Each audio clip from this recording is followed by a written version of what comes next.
Now recording. Let's do live on Facebook. Let's see if this works. If it blows up, everybody just come back right into the same live thing. some more.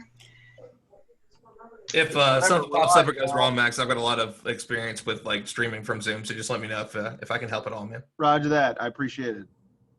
Share on page, man. Ron Franco's here.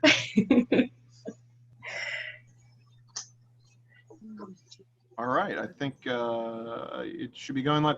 Just in case anybody wonders, if you have Facebook up at the same time as Zoom, there's like a 10-second delay from Zoom to Facebook Live. It's 8 seconds. Is it 8 seconds? Is Okay. that for the wardrobe malfunction? Yeah, exactly. All right. Look. I think we're live on Facebook now. Awesome.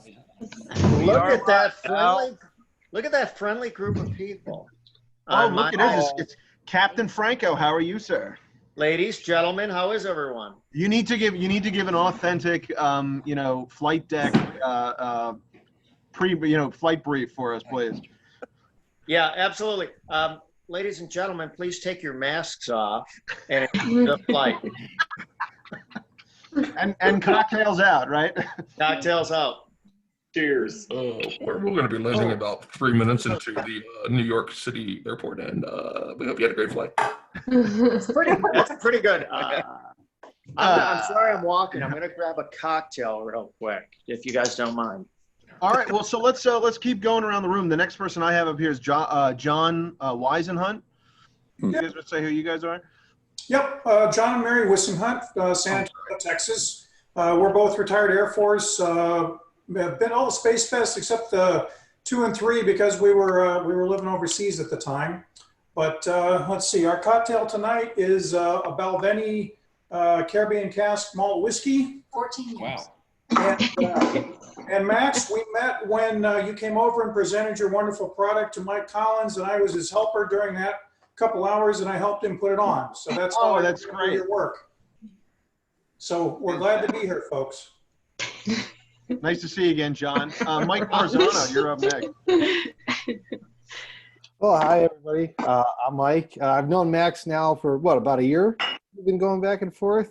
I think it kind of started before you did the Type 1 jackets. It was the shears. Shears and sunglasses were our first product. Be right back. I'm just kind of a collector in my own way. I've been helping Max a little bit with the flight suit, kind of being like the dummy, see if I can squeeze into it. It's been great. Just got my Type 3 today, so I'm pretty happy about that. But my background is I was in the Air Force for 8 years. I got out. Now I'm actually in the auxiliary, the Civil Air Patrol. I do aerospace education for that. I'm the deputy director of the Space Command course that we down at Cape Canaveral. And I do a lot of social media stuff with NASA Social. So that's kind of what my tie-in is to that. But I'm just I'm kind of like a collector and a big fan of the program. And hopefully one day I'll be able to work down there. That's kind of my end goal. Wow. I saw that you, Mike, you just made major, right? Yeah, I did. I just got promoted major. Congratulations. Congratulations, Mike. That's great. Congratulations. Thanks. Yeah, today I got the Balvenie too, but I don't know if you can see it, but I got my Forest rocks glass. Actually bought from Jay when they closed the restaurant. Oh, awesome! That's a great piece of memorabilia. Yeah, have you guys been to the new restaurant? Have you been to Jay Levels of? No, not yet. He's been doing a lot of curbside stuff, so I'm actually going to probably try that out in the next week or two. Are you out of Chicago, Mike? Yeah, I'm actually in the northwest suburbs. My wife and I actually used to go to do like our anniversary dinners every year. And we go out in the captain's lounge where Jim had all his stuff in the trophy case. Oh, wow. Yeah, Levels of Lake Forest. I never saw that. Holly, is that you? I've got my sunglasses on and I can't really see a thing. Ron, there's a great story about Ron at Spacefest last year. I wasn't selling anything. Like you have to pay Arizona taxes and stuff. And Ron Franco came up to me. He says, "I'm not letting you leave until I get a flight jacket." He was the first one to get a flight jacket out the door, and he's wearing it right now. Yeah, I actually like it a lot. It's pretty warm too. So Yeah. Hey, and my wife likes it, which is all that really matters. That's exactly. Well, she likes my beard. My wife likes my beard, so I'm never allowed to shave it again. We have a special guest that just joined. Jerry Griffin just hopped on. Jerry, can you hear us? Man, I can hear you. Hey, Jerry, we got about 23 people here. So, some of the old folks here. Right. Over here. We're just going around the room now. I think next up here, Michelle, you're up. Oh, thank you very much. So the question was, how many Space Fests have you gone to? So I would have to say I have gone to every single one. So much so that my husband has dubbed me the endearing nickname Astro Hag. Ooh. I love it. No, because my best friend Mimi Stewart, she had changed that Astro Hag, and she said you have to call yourself Astro Girl. So I call myself Astro Hag. But my art series, and I always have an art booth. I have artwork that is of Astro Girls, and the largest one that I had, which was Marilyn Monroe with her little tuchus and get your arts to Mars. So I really love this family. And Mike Mikowski, you forgot to say that you are a AIAA chair in Phoenix, and I am the Tucson chair, AIAA, and we're the the aerospace professional society, and also. I don't see Simon Krieger, but Simon Krieger and we have founded the Tucson chapter of IAAA. So there's a lot of letters of AIAA and IAAA that everybody mixes them up, which is great. Michelle, could you explain what that is a little bit? Certainly, certainly. So AIAA is American Institute of Aeronautics and Astronautics. Those are the rocket scientists. There's a lot of organizations. They belong to AIAA. One that is very, very important is space policy. I find that so important where we have elected officials that fund organizations and companies to make sure that we put it in law to press forward in the research and funding. When the rubber meets the road in dollars, we see growth. When the elected officials don't put dollars against it, we just have a whole bunch of hope. And that's not going to get us anywhere. So the other one, so I wear that hat during the day, and after I come home, well, now I'm always home now. But anyway, when I get a chance, I get the other hat on, which is I paint, and I have Al Worden's pieces that I'm making, and Francis French knows this. We have a spacewalk, and this is Al Worden's cameo shot with I hope you see it. I don't know if you have it in your view. This is his spacewalk, and it's not his butt. It is his face, or as he says, his ass. And then we have the splashdown behind me, and then he took this beautiful picture of the moon surface, and I have a level of expressionism with my artistic license. My moon is pink. So the day job is so serious and allows me to release a lot of energy, and alcohol does help. And I just use colors that I like in front of me, and I just choose them freely, and that's how I work. Michelle, would you be able to hold the painting up to your camera, or is it on? So this is let me see.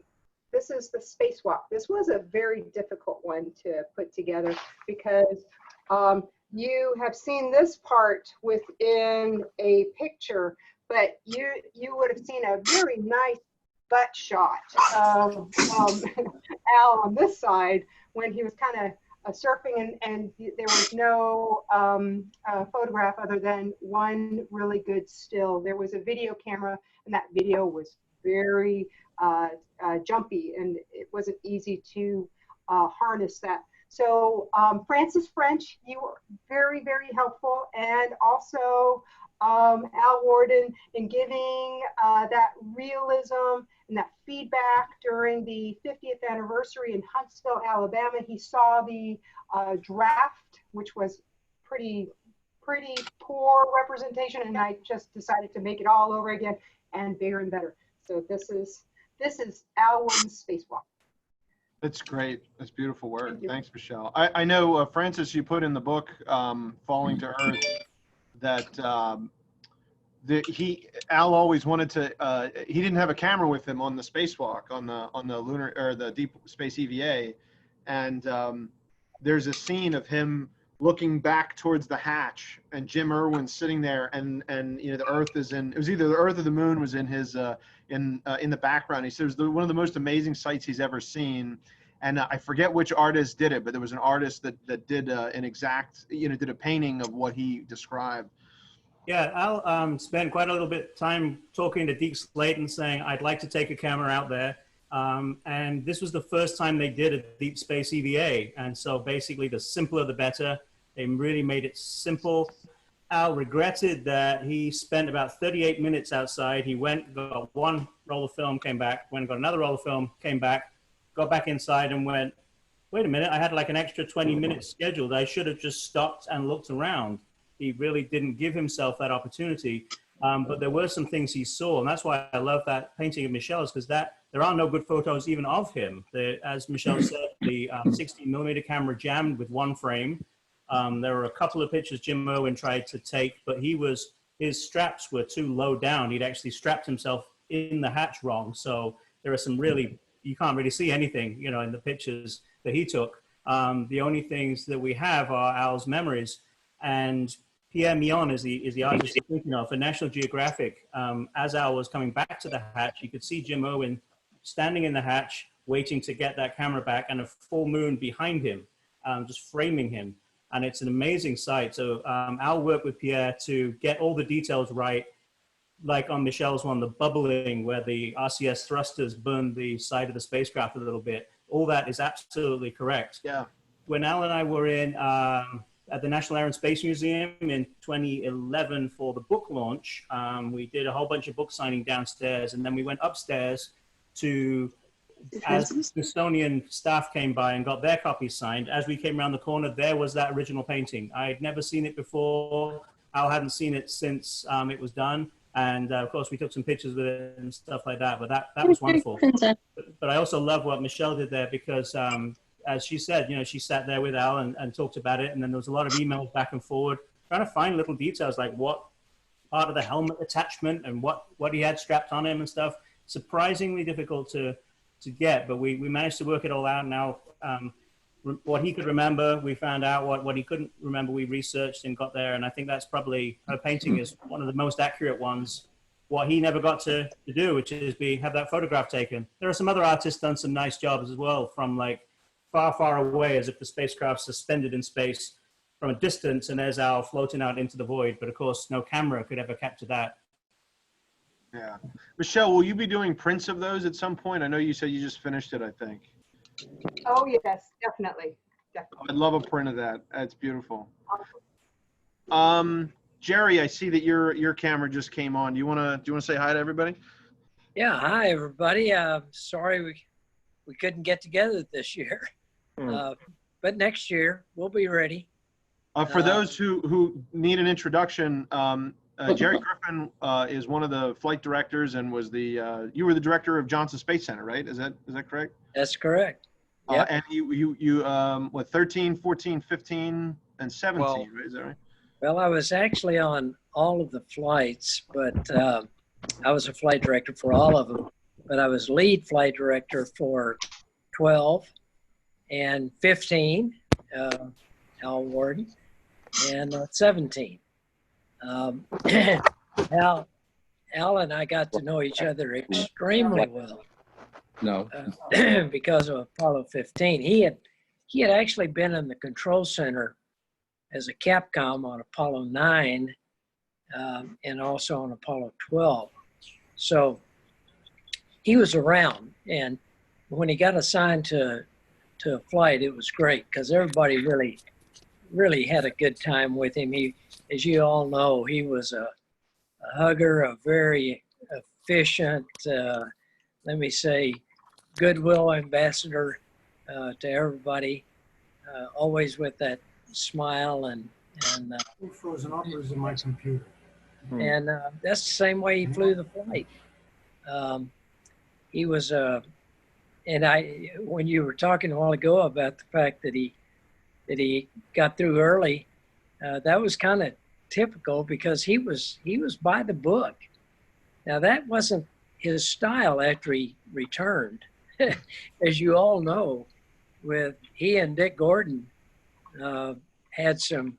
They were great friends, and that they were two of the funniest guys. He was loose. He was loose as he could be, particularly with Dick, and so he was, yeah, great loss. And I hope all is well with the family. And I've been kind of obtusely connected with Allison, and hoping to participate in the memorial for him. But Spacefest, I think, was one of his favorite times. He got to hug more girls than it could allow, and he could get away with it when I couldn't. I know that. And so anyway, it's great to be with all of you. And sure sorry we couldn't be there in Tucson this year. Here's the next year. Everybody, here's to Al. Here's Al.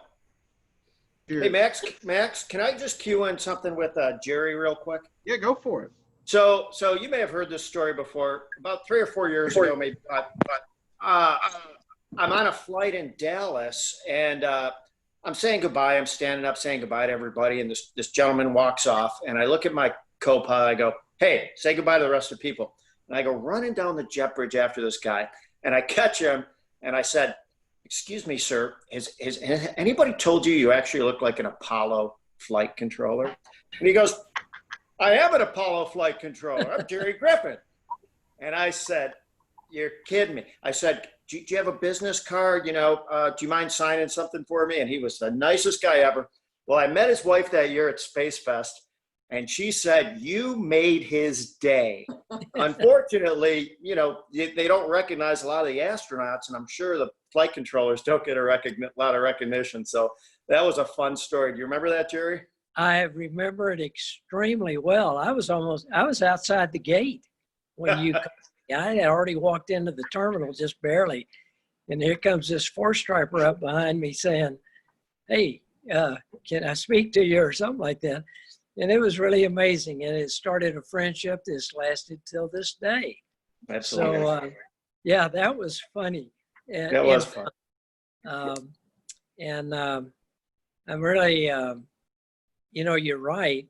A lot of the flight controllers, flight directors, we have gotten, actually the flight directors have probably gotten more ink than we deserve, because some of those guys that were down in the trenches actually did some great work. Apollo 13, all of them, every one of them had problems, some of them nagging and some of them not so tough, but every one of them had problems that we had to deal with.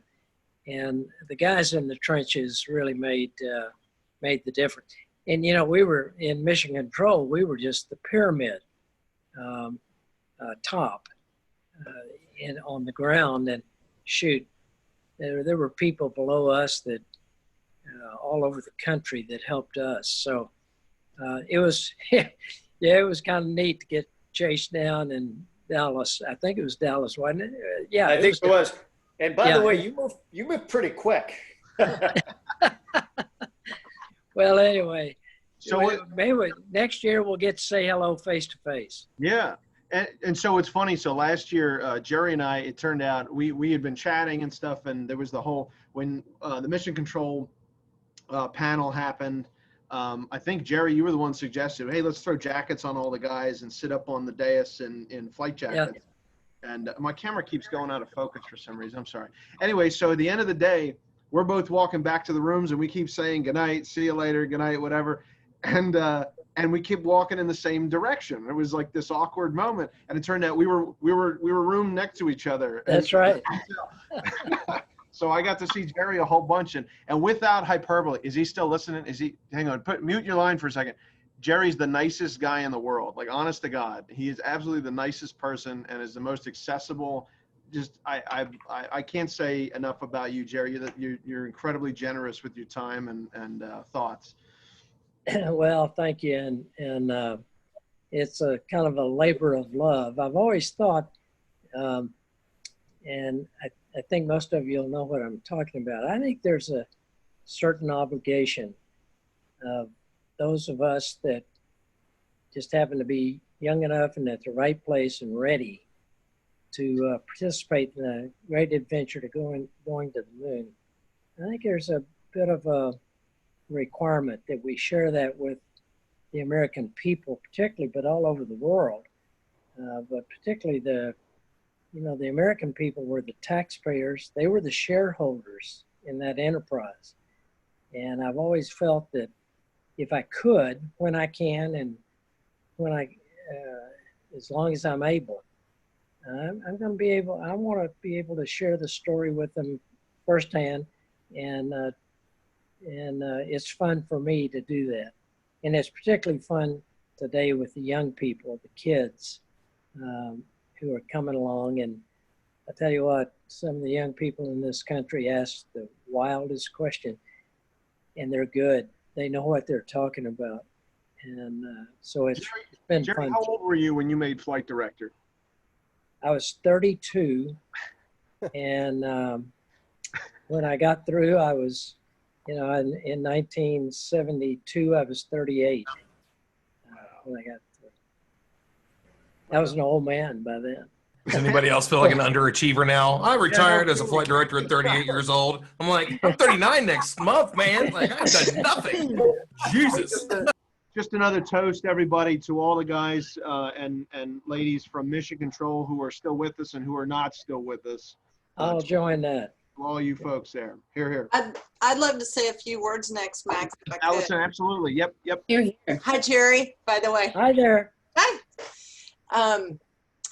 Well, I just wanted to say a couple of words because I'm not going to be able to stay on this call with you guys the whole time, but I just want to say thank you all so much for your support. I just thought I'd tell you just a little bit about, like, I was 9 when my parents got divorced when I was 9. And then when I was 11, my dad went on Apollo 15. And so, as you can imagine, I have had a wild ride being his daughter for 60 years.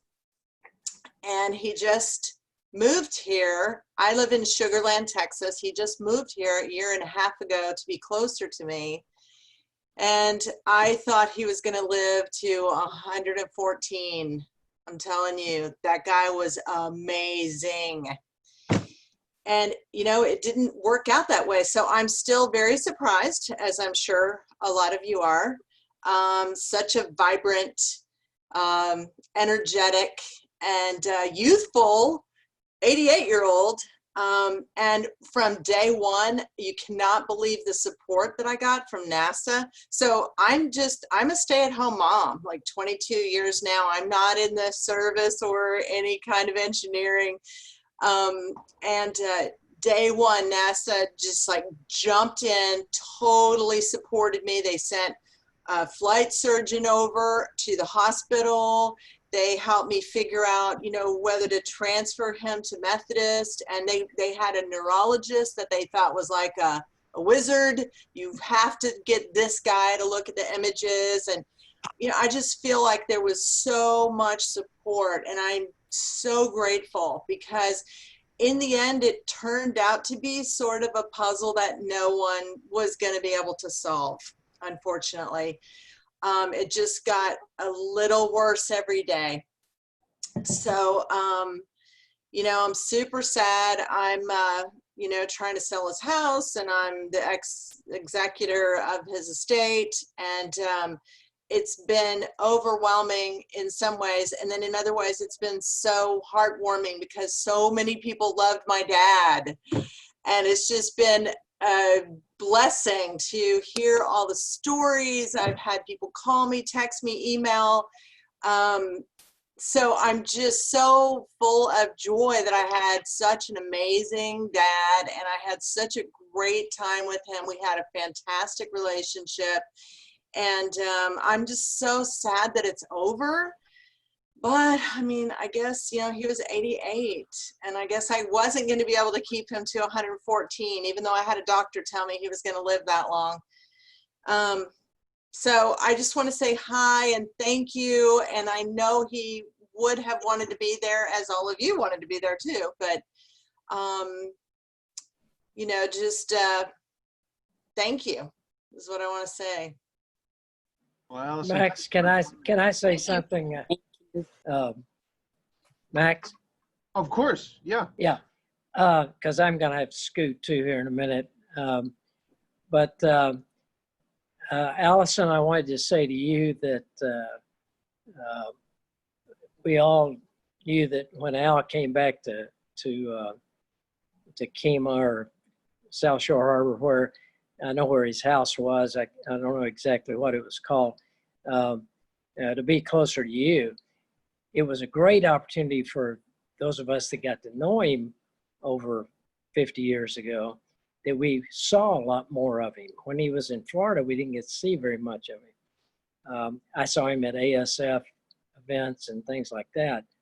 But I am really, I guess it's a little selfish, but I'm really sorry that I didn't have more time with him after he got back to Texas. And but anyway, we had a good time. I was with him 4 times last year on 50th anniversary stuff. I was in Iowa, Austin at South by Southwest. I was all over the place with him, and we always had a good time. I got to tell one final story about him.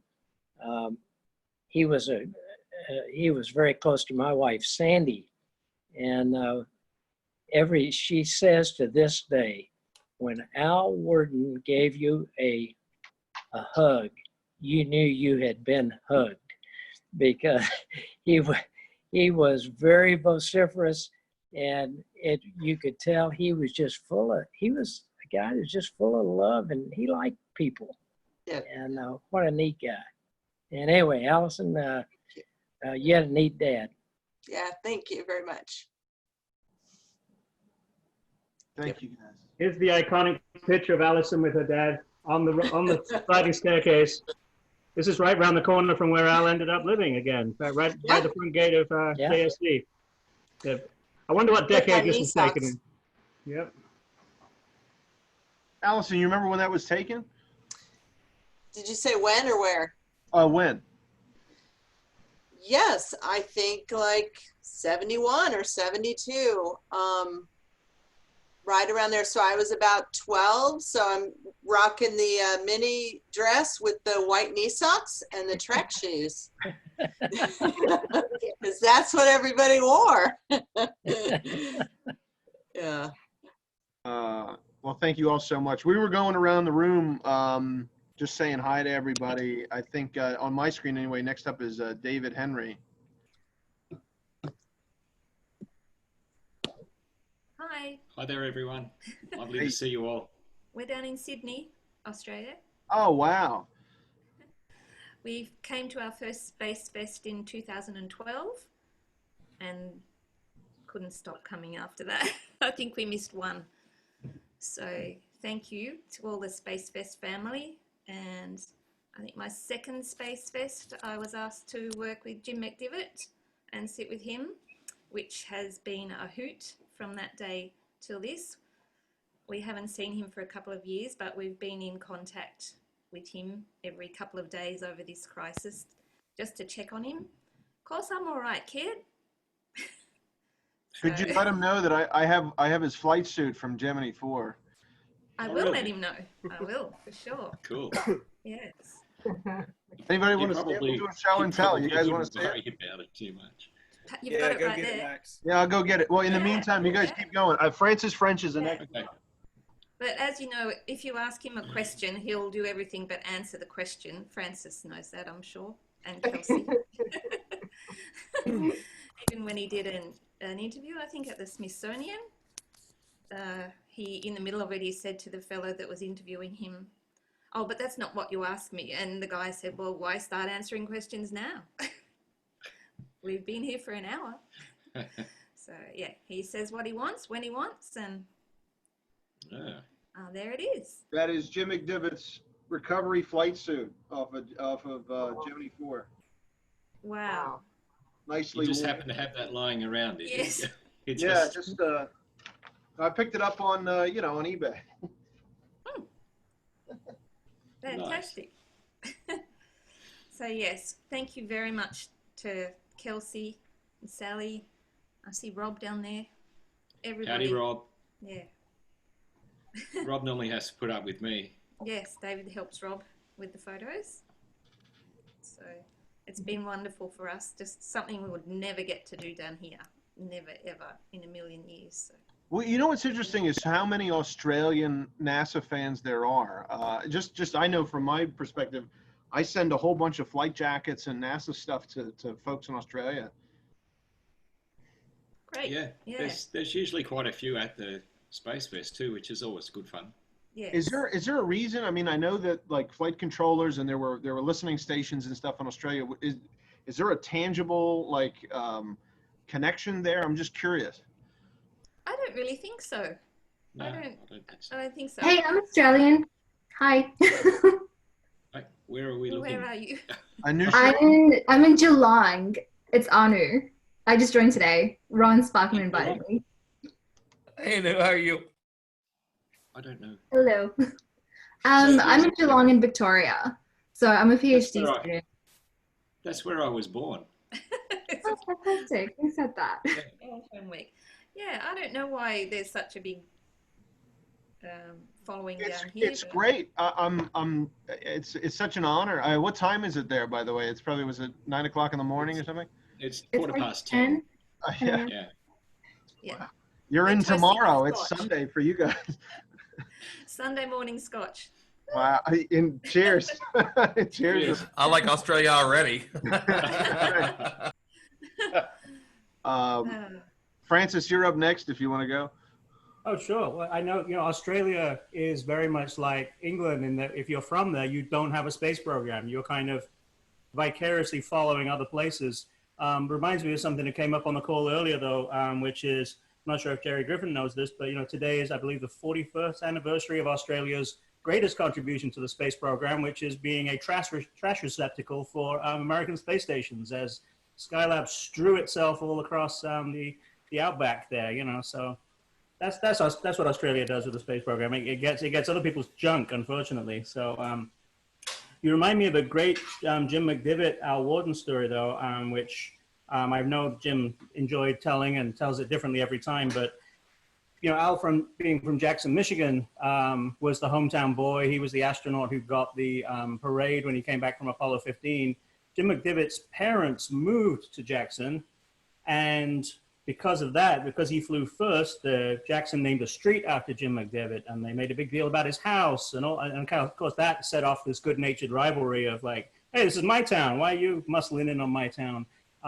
That went back and forward for many, many years. But Jim found out when Al joined the program, because Jim's parents got to know Al's parents all in Jackson, and found out that Al's mom used to call him Sonny when he was a kid. And you can imagine the worst thing you can do is another pilot finding out your childhood nickname. So there's one day Al's walking down the hallway at Houston, and Jim sees him and goes, "Hey, Sonny." And he sees Al freeze and flinch and then keep going, hoping it's not him. And he's like, "No, Sonny Worden, come back." That was it from then on. Jim was merciless in calling this poor guy Sonny. And I think last time they were together, he was still doing that. So yeah, Jim is a character, that's for sure. But that's one of my favorite Al and Jim stories. Jim told me a lot of good stories for books I did, some of which I could actually put in print. many I couldn't. That's for sure. Next Space Fest, Francis, you have to tell some of those stories, hopefully.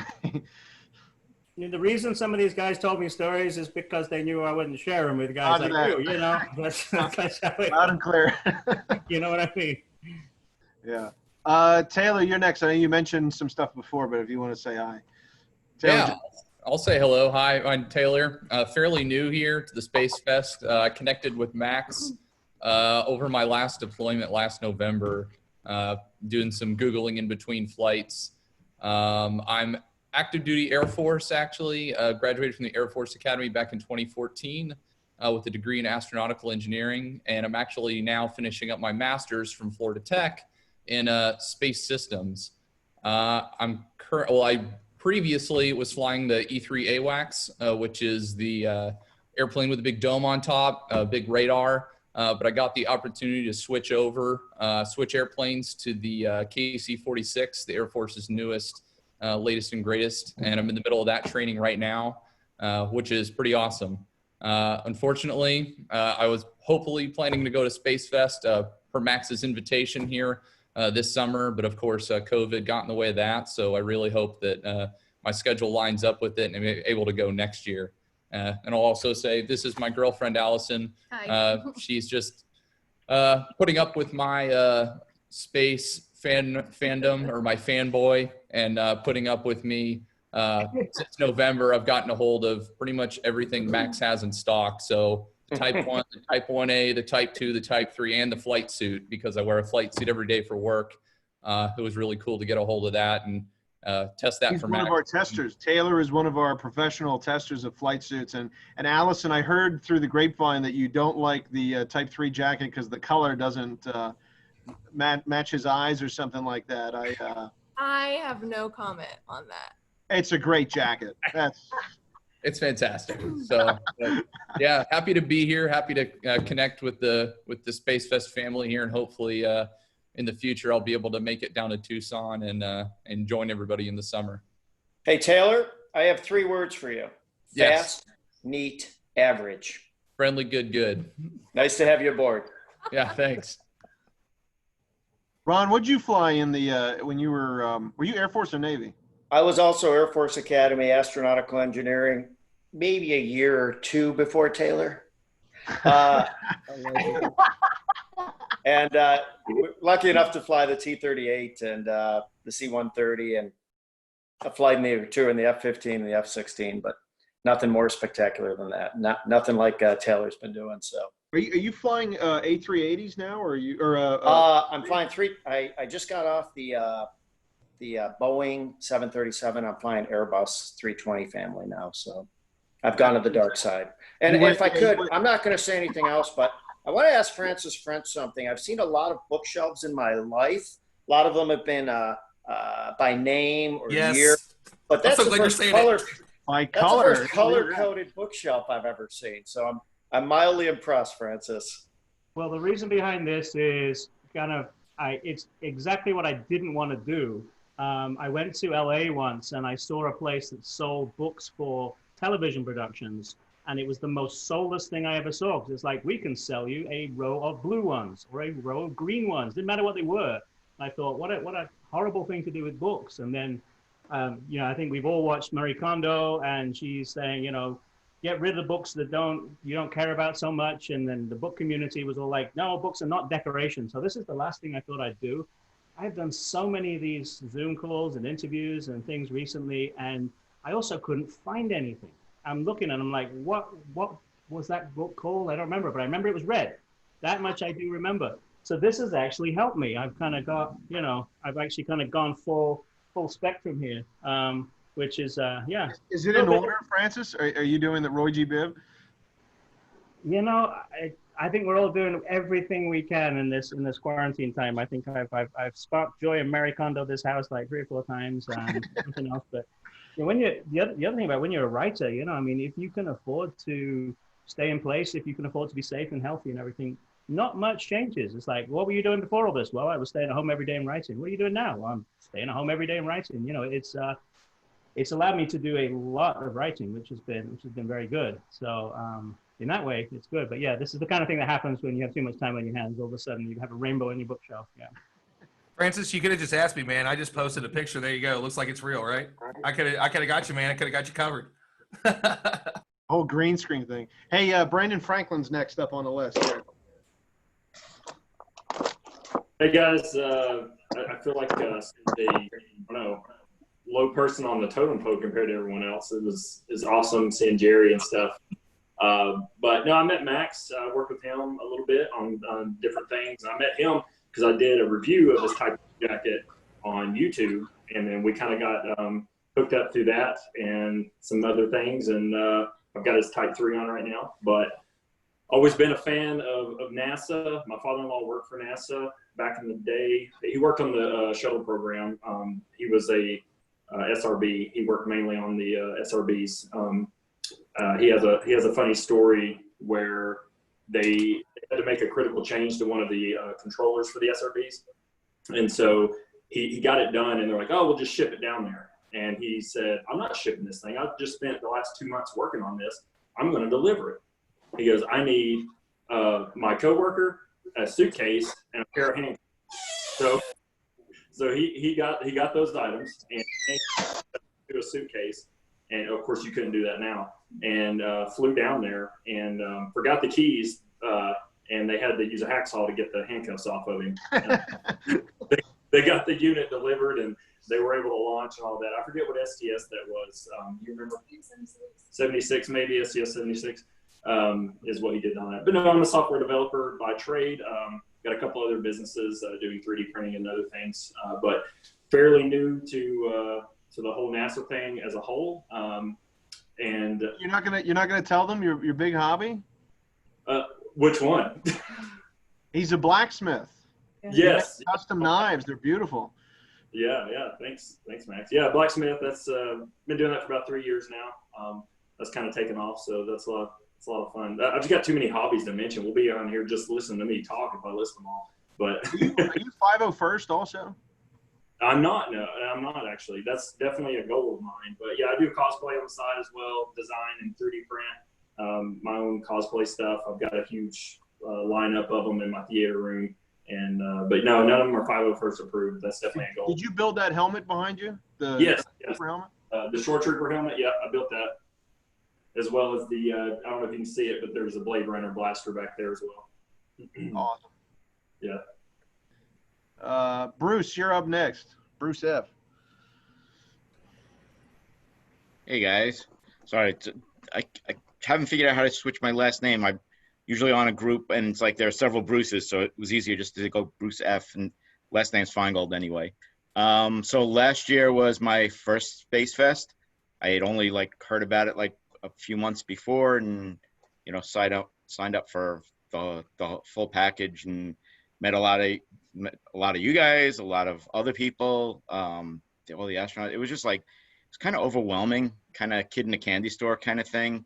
It was really a lot of fun, just meeting everybody, hearing the stories. Michelle before was talking about Al Worden, the painting she did of Al Worden. So when I had met him, I asked him, I had the photo. This is, the butt shot. And I asked him, what were you thinking at that moment? And asked him to write it down. And he writes down, great view of the Earth and the Moon during my EVA. So, it was it's a nice, great little souvenir to have and a memory to have, to hear him talk about it. I heard a little bit of what Francis mentioned. It's he mentioned that too, that he had this time, and and he realized he didn't take advantage of, being there and just enjoying that moment. I've always been a fan of the space program, been starting recently collecting some memorabilia, some things I managed to get one of the Manned Spaceflight Center Saturn V's that was owned by Raymond Loewy, the industrial designer who helped design Skylab, which we were just talking about earlier too. Needs a little fixing. So if anybody knows anybody from the model shop that could help with that, because so far I haven't been able to get anybody that wants to touch it to fix it. But If anybody knows, I'd appreciate it. Oh, Mike, right? Mike, you're the model maker here. Depends there? where you are. I'm in Arizona. Where are you? I'm in New York. Yeah. Well, But- there are people there. Send me a private message, michaelmakowski@gmail. Okay. I can Thanks. maybe find someone for you. Cool. Yeah, so I was like looking forward to being back. I think like everybody else was, because I had been traveling in February and March, and I came from a country. I was in Israel, and they were already going into lockdown before I left, and then I came here, and basically it's like the first week that I've been out of the house more than to go for just going food shopping, because the here on Long Island we have the Cradle of Aviation Museum, which is only a few minutes away, where they've got lunar module, the lunar module that was supposed to go on Apollo 18 or 19, kind of depends on who you talk to, but that's like fully there. There are the LEM sims, so much stuff. It's Bethpage, is right where Grumman was, I think, right? Yeah, Bethpage is where Grumman was, and so this is like 10 miles away from that.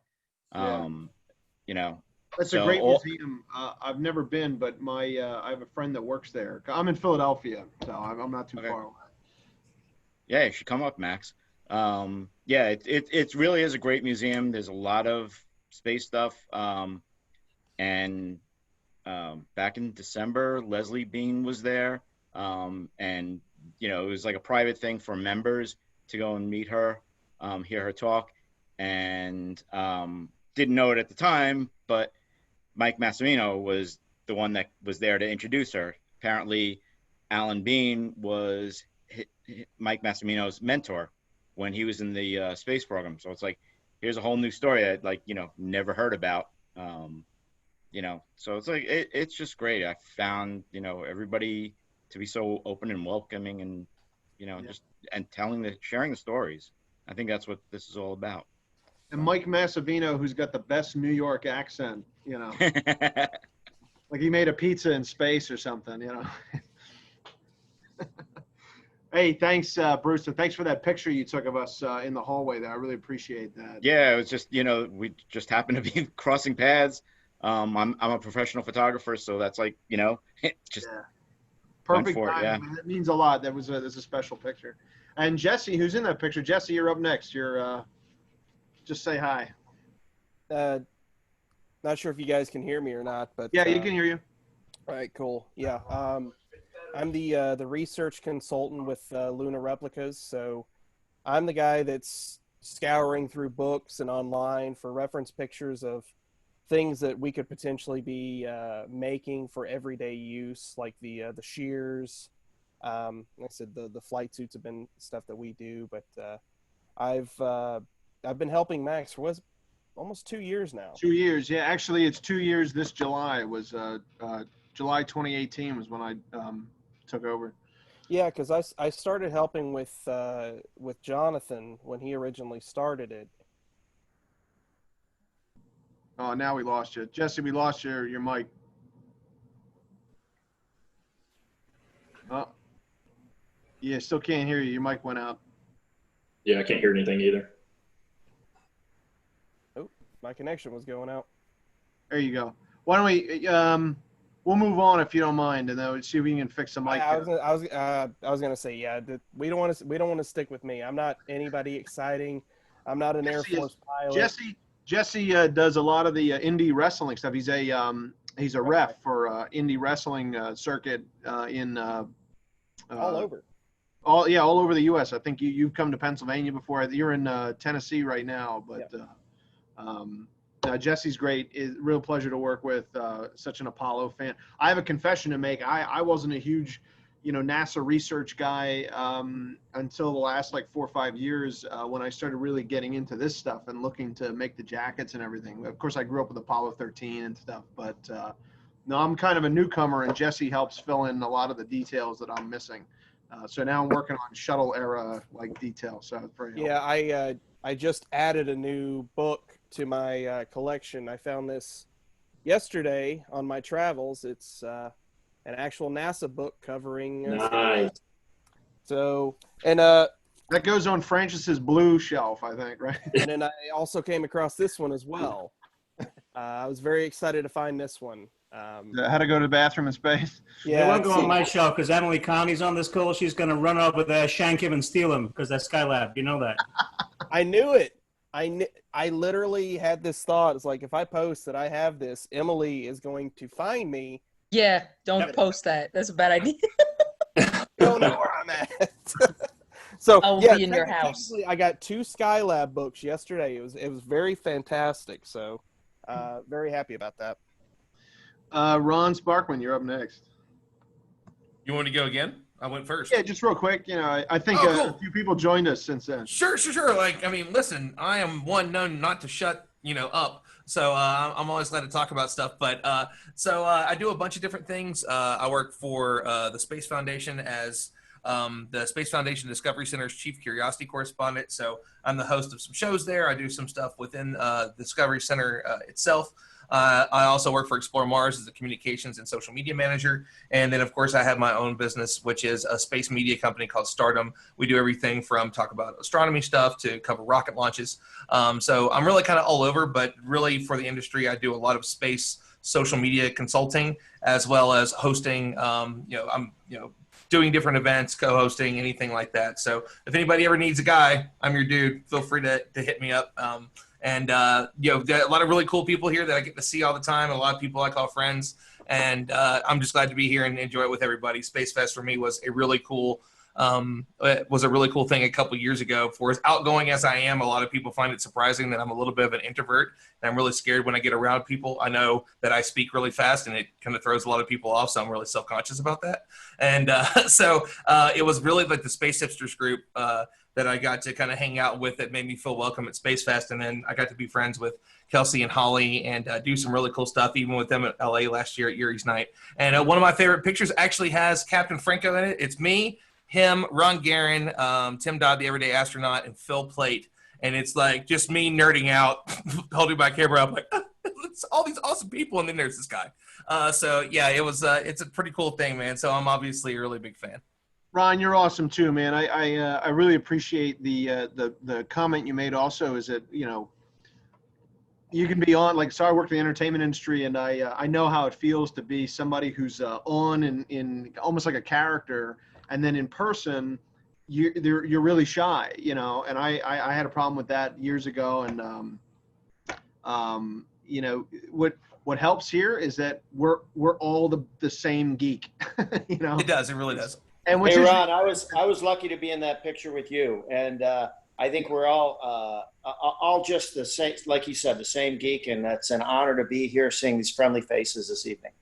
Yeah, and I got to tell you, Al was one of them. Al, I always said to Al, we used to talk on the phone occasionally, and I said to him, like, you're one of the astronauts, like, you're one of the guys that did this, but you're just as big a fan as everybody else is, and he loved talking about it too. So, I found that he'd be walking down a hallway and, he walked kind of fast, and a lot of the other astronauts kind of walk kind of fast, but they love when they come up and someone says something to them. And just like Ron's story where he ID'd Jerry Griffin walking off a plane, and that made his day. These guys are, they're heroes, and more people should know about them, but sometimes they don't. If you're not Neil Armstrong or Buzz Aldrin, like, you almost like invisible, but they did just as much work or more.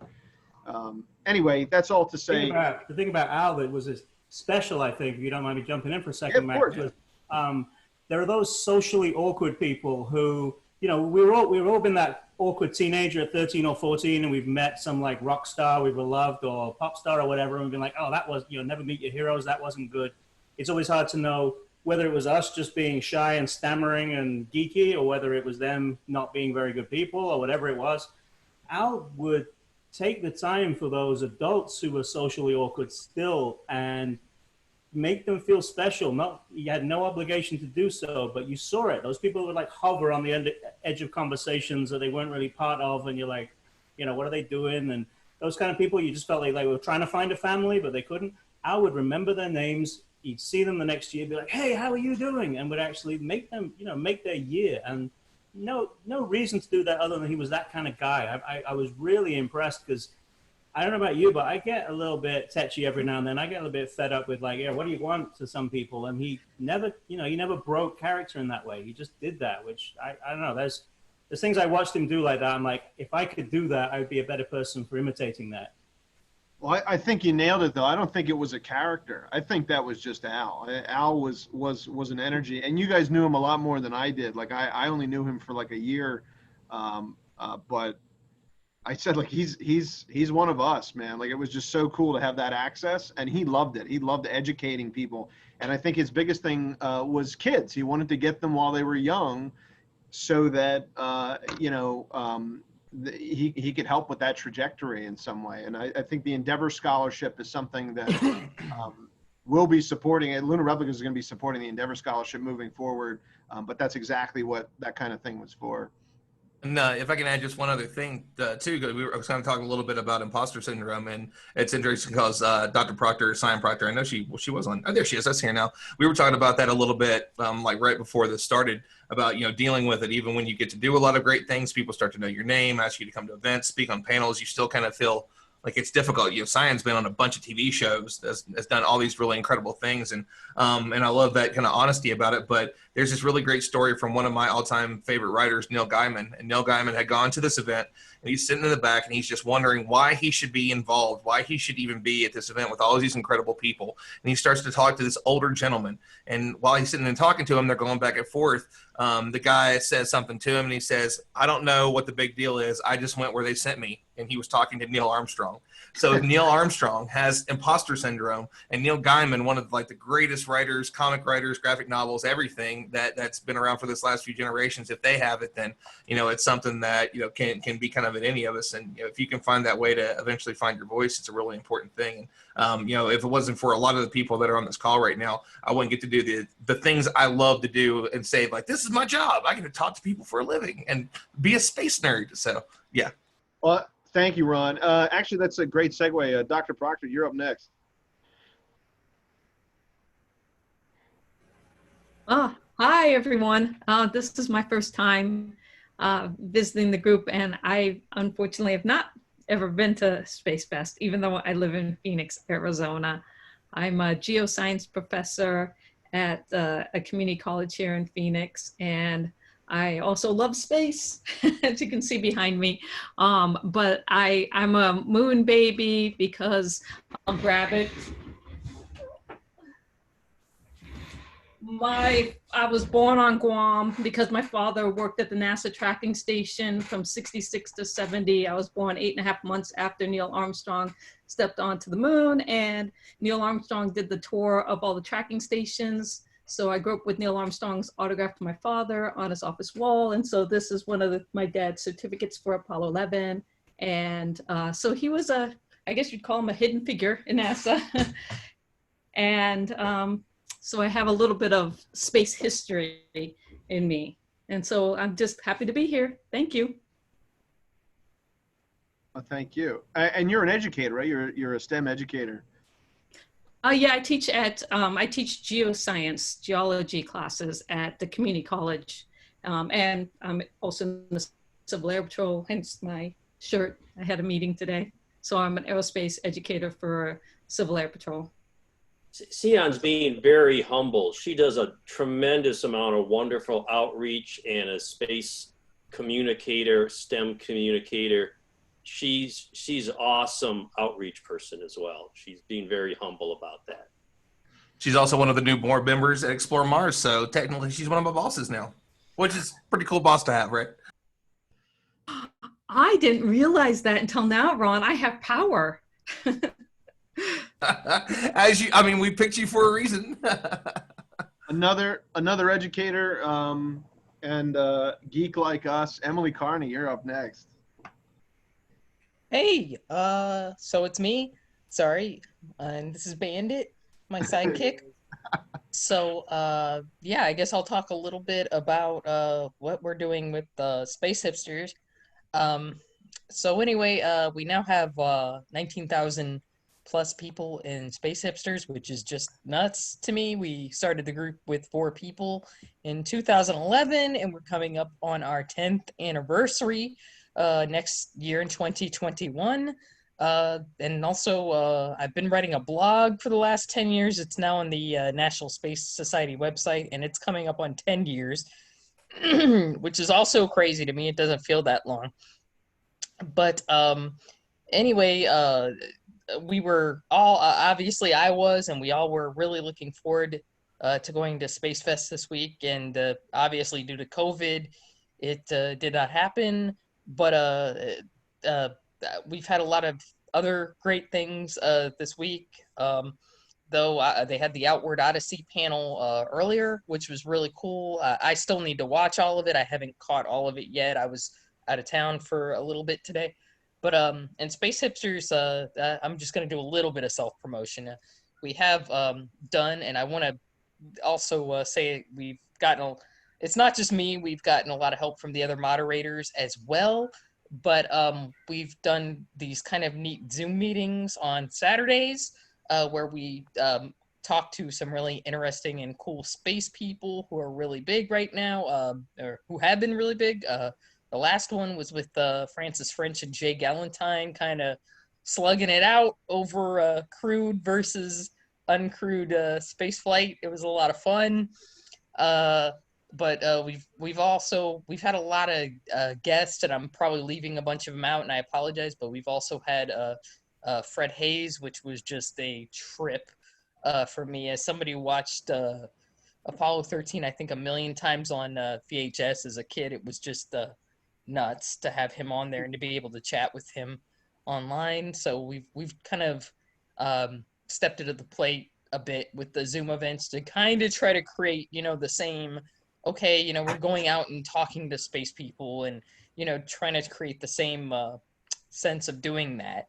So, and yeah, and I've still been writing stuff. I'm kind of in the process of researching something I want to write coming up now.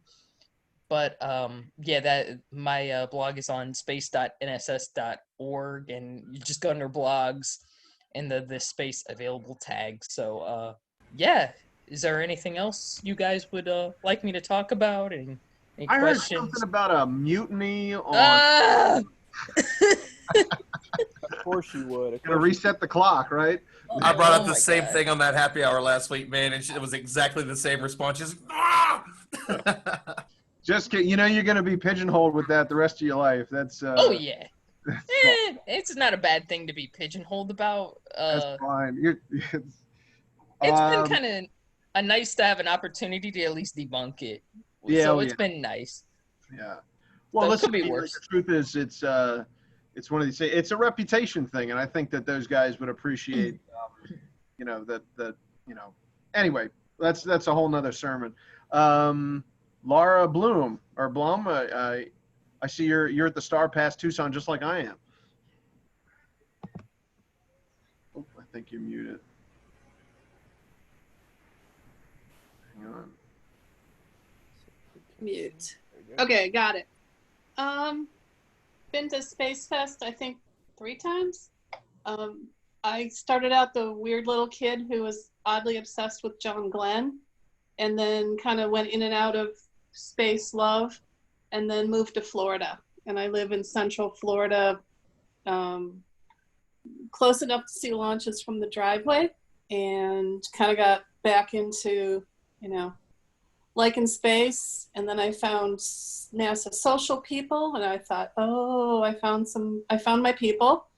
And then I found my people again at Spacefest. So, and I dabble, I'm an artist, graphic artist by profession, and I dabble a bit in space art.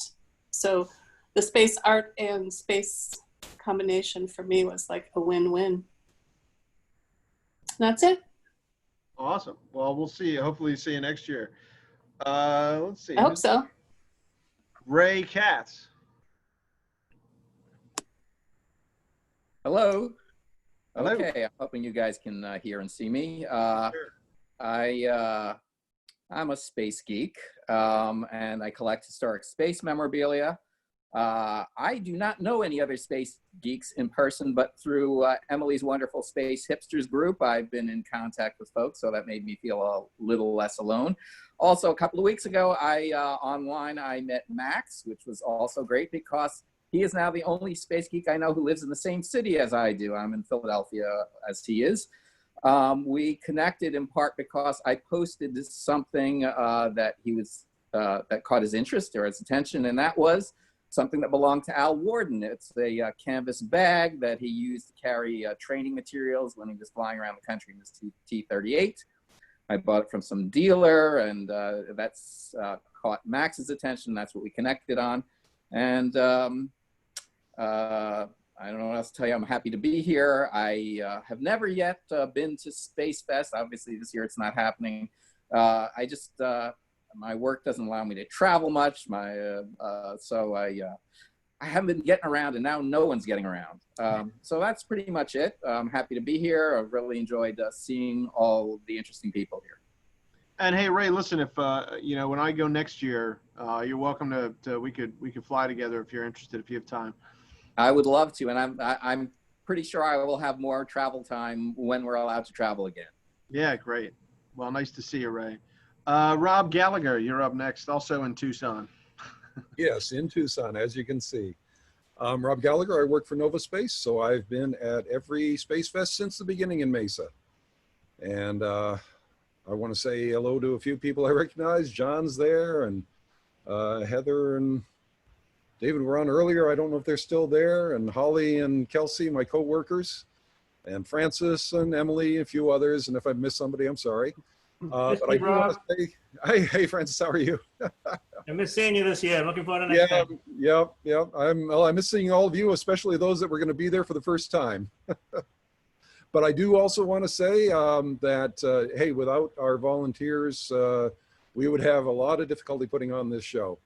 And John has helped me many times in past years. As David said, I have to put up with him, but I can think of a few other people I'd like to put up with that way. And Heather's always been great with Jim McDivitt. And Holly and Kelsey always put in a lot of work to these shows. And as I say, if I missed anyone else, I'm sorry. Part of it is we've stretched onto at least 2 screens now of people, so I have trouble keeping track of who's on right now. Yeah, I think at the top we were up to 35 people at one point. Oh, really? Oh, okay. Yep. Well, thanks, Rob. Hope to see you next year. Yep. Hope so. Stephanie Barth, you are next, ma'am. Okay. Hi. I have been to Spacefest only once, and that was 2 years ago. And I'm very thankful that we actually splurged to do the banquet because we got to sit with Al. And so I got to visit with him at dinner, and it's just a great memory. I live up here in Salem, Oregon, and do a lot of astronomy outreach with our local astronomy club and teach some astronomy classes for homeschoolers, and have been interested in space basically my whole life. In fact, I went to Neil Armstrong Junior High School and was the only girl in the model rocketry club at the time. So that was a good memory. So thanks a lot for putting this together. I hope I get to go to Space Fest again someday, because I really, really had a great time a couple of years ago. So that's great. Thanks. Yeah. Nice to meet you, Stephanie. Carla.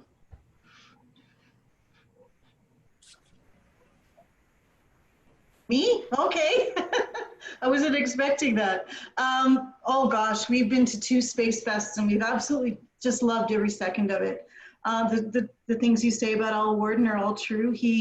We met at the airport when I was picking up Gene Wright and he was the first person off the flight. And he remembered me the next morning. You know, he thought I maybe was the driver for him, and I wasn't. And so we chatted, and he remembered me the next morning in Starbucks. And he remembered me the next year. At least it seemed like he did. So yeah, we just super duper memories. And meeting so many space nerds where you could wear, you know, something that would get you mocked at work. And everybody else goes, yeah, that's really cool. So it's just, yeah, it's like a family reunion of people you choose to be your family. So yeah, thanks for doing this.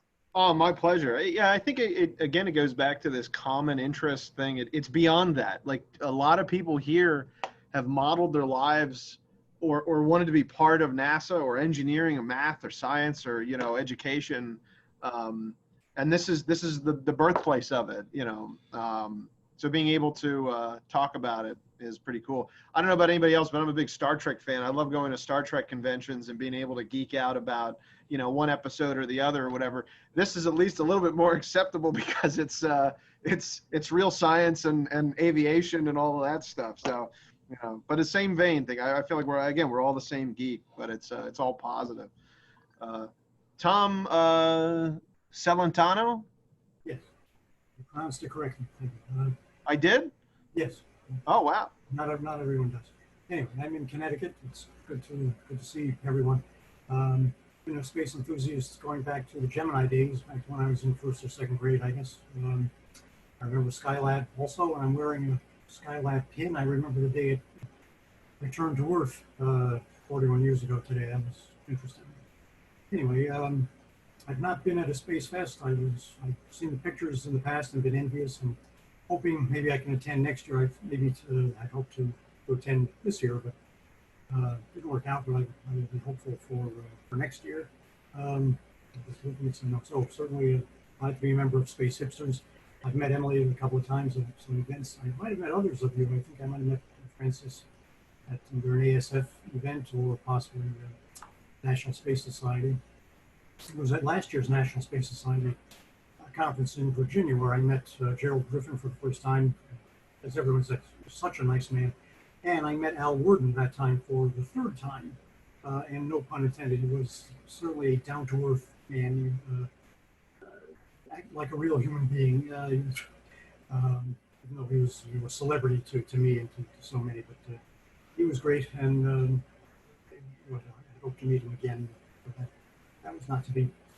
So that's about it. And it's, even if we can't together in person, I'm glad to chat with you all again.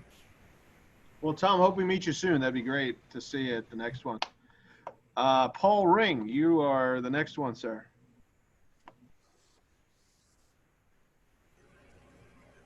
There we go. I think that does it. So hey, yeah, I'm from Massachusetts, southeastern Mass, and I've been a fan probably since I heard Skylab was falling. So I remember that as like an 8-year-old. So that's was a big thing, and I always tell the story. I remember holding a cassette tape recorder up to the TV for the first shuttle launch. I used to listen to the tape when we would go to bed every night. So it was burned in my head. Frank Reynolds' voice and Gene Cernan, and that was fun. Right now I'm a ex-journalist working for WGBH in Boston, and I'm starting my own podcast about space. So hopefully I can actually do something that I enjoy as a job again. So can we get you to do a station identification? You look very professional there. Oh, thanks. It's WGBH Boston. That's my man. And but yeah, if it's okay to plug, yeah, sure. Launchpad Space Podcast. I've got my first episode is out. It's about an interview I had, and actually 2 interactions I had with Al Bean, and I've got a couple more coming, including one I just talked to Emily earlier this afternoon. Hey, Paul, could you put the link up in the chat so that folks can take a look at it? Oh, sure. Thanks. And yeah, let me just say, I love this. I've never been to Space Fest, but I always wanted to. It's definitely on my bucket list, and I hope I can get down there and have some fun with everybody maybe next year. Awesome. Are you wearing one of our watch bands, by the way? Me? No, this is just a regular Apple band. Sorry. Oh, I thought I saw it there for a second. Who's wearing Speedmasters today, by the way? Anybody wearing their got their Speedy going? Emily needs a Speedmaster. We're gonna start a GoFundMe for Emily's Speedmaster. Seriously, no. I usually like I usually wear a watch or something. I honestly usually wear big men's watches because they have I have terrible eyesight. I don't know why I'm talking about this here. A lot of people don't know that. I am freaking blind as a bat. like this is a regular thing my husband makes fun of about me because I just do not see stuff. But I usually wear a men's watch because it has a big face and the numbers are more readable for me. So I usually wear one, but it's like 105. It's like hot as hell You're in here right now. Florida, yeah. Yeah, it's super hot here right now and humid. Like Arizona, it's actually cooler in Tucson, which is why I'm mad that I'm not there right now because the weather is probably actually nicer. So yeah, so I'm not wearing much of any jewelry because honestly, it's just I've been inside most of the time. It's just too dang hot. What you got to do, Emily, is get the green screen background, and it makes you feel cooler immediately. Yeah. I'm on the patio here at the Star Pass Tucson. Yeah, if I was actually in Tucson right now, it'd be 5:56. So I might be in the pool by this point because it would actually be refreshing. Lazy River, where's the Lazy River crowd? Yeah, because right now if you go in the pool in Florida, it's like you get out and it's just like your hair it's not even refreshing at this point. You're just gross afterwards. So yeah. Martin Lawler, you're up next. Yeah, for Paul, who was just on the call, just to give you an idea of how much Spacefest is going to be your people, cassette tape, 1981, first space shuttle launch off the TV. We are all you. We are all you, which is why you have to come to Spacefest. That's awesome.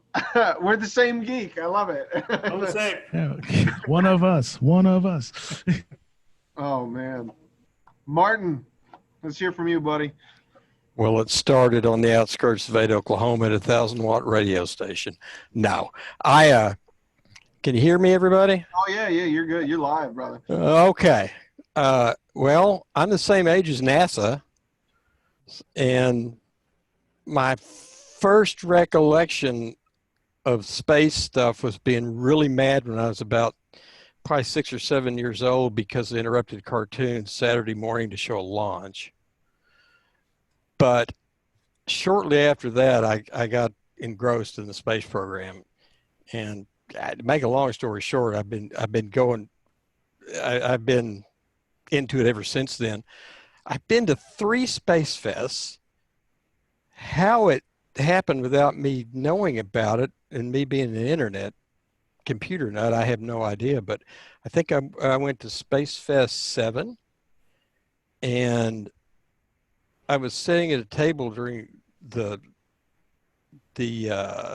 hour when they're showing, they have the cocktail party and then the art, and there's this young woman sitting across the table at me, just sort of freaked out, and I'm worn out because I'm very shy in public, and I said to her, "You doing okay?" She said, "My hero's standing right behind you." I said, Who?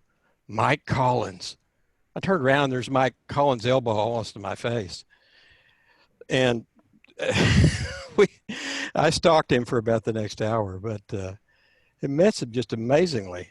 Wonderful people. Honestly, that's a meteorite behind me in case anybody's curious, or at least close to the middle of a meteorite. It honestly kind of changed my life. I was going through a bad time, and going to that Space Fest reminded me of what I was passionate about and what I loved, and I discovered meteorites, and I found places to buy really nice jackets and stuff. And where'd you find that again, Martin? What's the name of that website again? It was there. This thing was laying on my front porch today. Who knows? Do you like it? That darn. Oh, yes, Max. I really like it a lot. I feel so bad, guys. By the way, so our gold jackets were supposed to come out at the end of March, but we switched. The shop got shut down in Los Angeles. Los Angeles County shut down all industry, and we started doing masks, and we had a couple people finishing the jackets at the same time. So, some people, between the Al Worden signature edition jackets, which were supposed to come out in January, well, I'm very sad that Al never got to see everybody wearing them, and so proud he would be very proud about that whole thing. And now this announcement has not been made yet, but I guess it is being made now. A portion of every sale of signature edition, Al Worden signature edition jackets is going to the Endeavor Scholarship Fund. So, outstanding. Yeah, that'll be announced as soon as we hammer out the details with the family. But that's what's going to happen. And that includes sales that have already happened. So everyone that has bought one so far already, that money's going to Endeavor. Some folks have been waiting 7 months for their jackets, and I'm really glad that everything's done, and we got more and more coming. Well, I'll end my quick talk, give some other people a chance here, because if I go on, and I don't want to. But it's more than worth the wait to get one of these jackets from, is it Martian Replicas, Max? What's the? Yeah. Jovian Replicas, that's it. Yeah, yep. But yeah, it's I bought a couple of things from y'all. It's great. And that's, again, came out of Spacefest, going to Spacefest, getting to meet people, getting to talk to y'all, just wonderful folks. Hadn't met anybody yet I don't like. Of course, I'm from Oklahoma, and I took the Will Rogers approach anyway.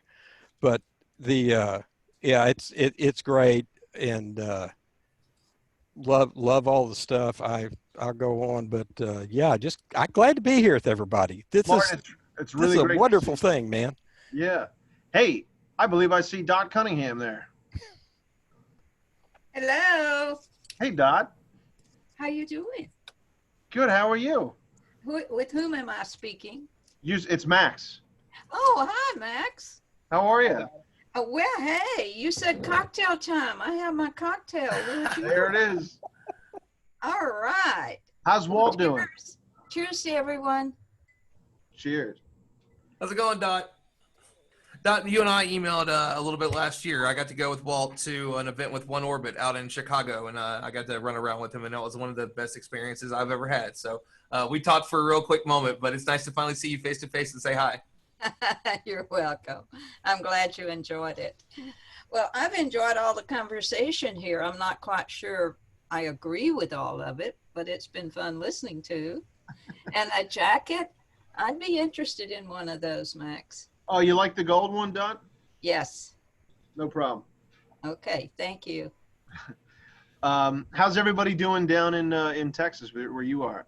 Actually, Walt and I are locked in the towers because of the epidemic that's going on. Sure. But we've cleaned closets and bookshelves and antique Bibles, and I've cooked more than I've ever cooked, and we're overeating and we're overweight and we're drinking too much, and we haven't killed each other yet, so that's a good deal. Yeah, that's great. Well, it's really nice to see you. Just something I wanted to point out. So Dot's wearing an FBI hat there, and one of the first things that that Lunar Replicas sponsored was an FBI families. What was it? I'm sorry. Was it the Houston chapter of the FBI, like Benevolent Association or something? Yes. Well, it's Citizens Academy here in Houston. Yeah, it's a phenomenal organization that really has a lot of great support. And Don, what's your connection to that? Did you have a family member in the FBI?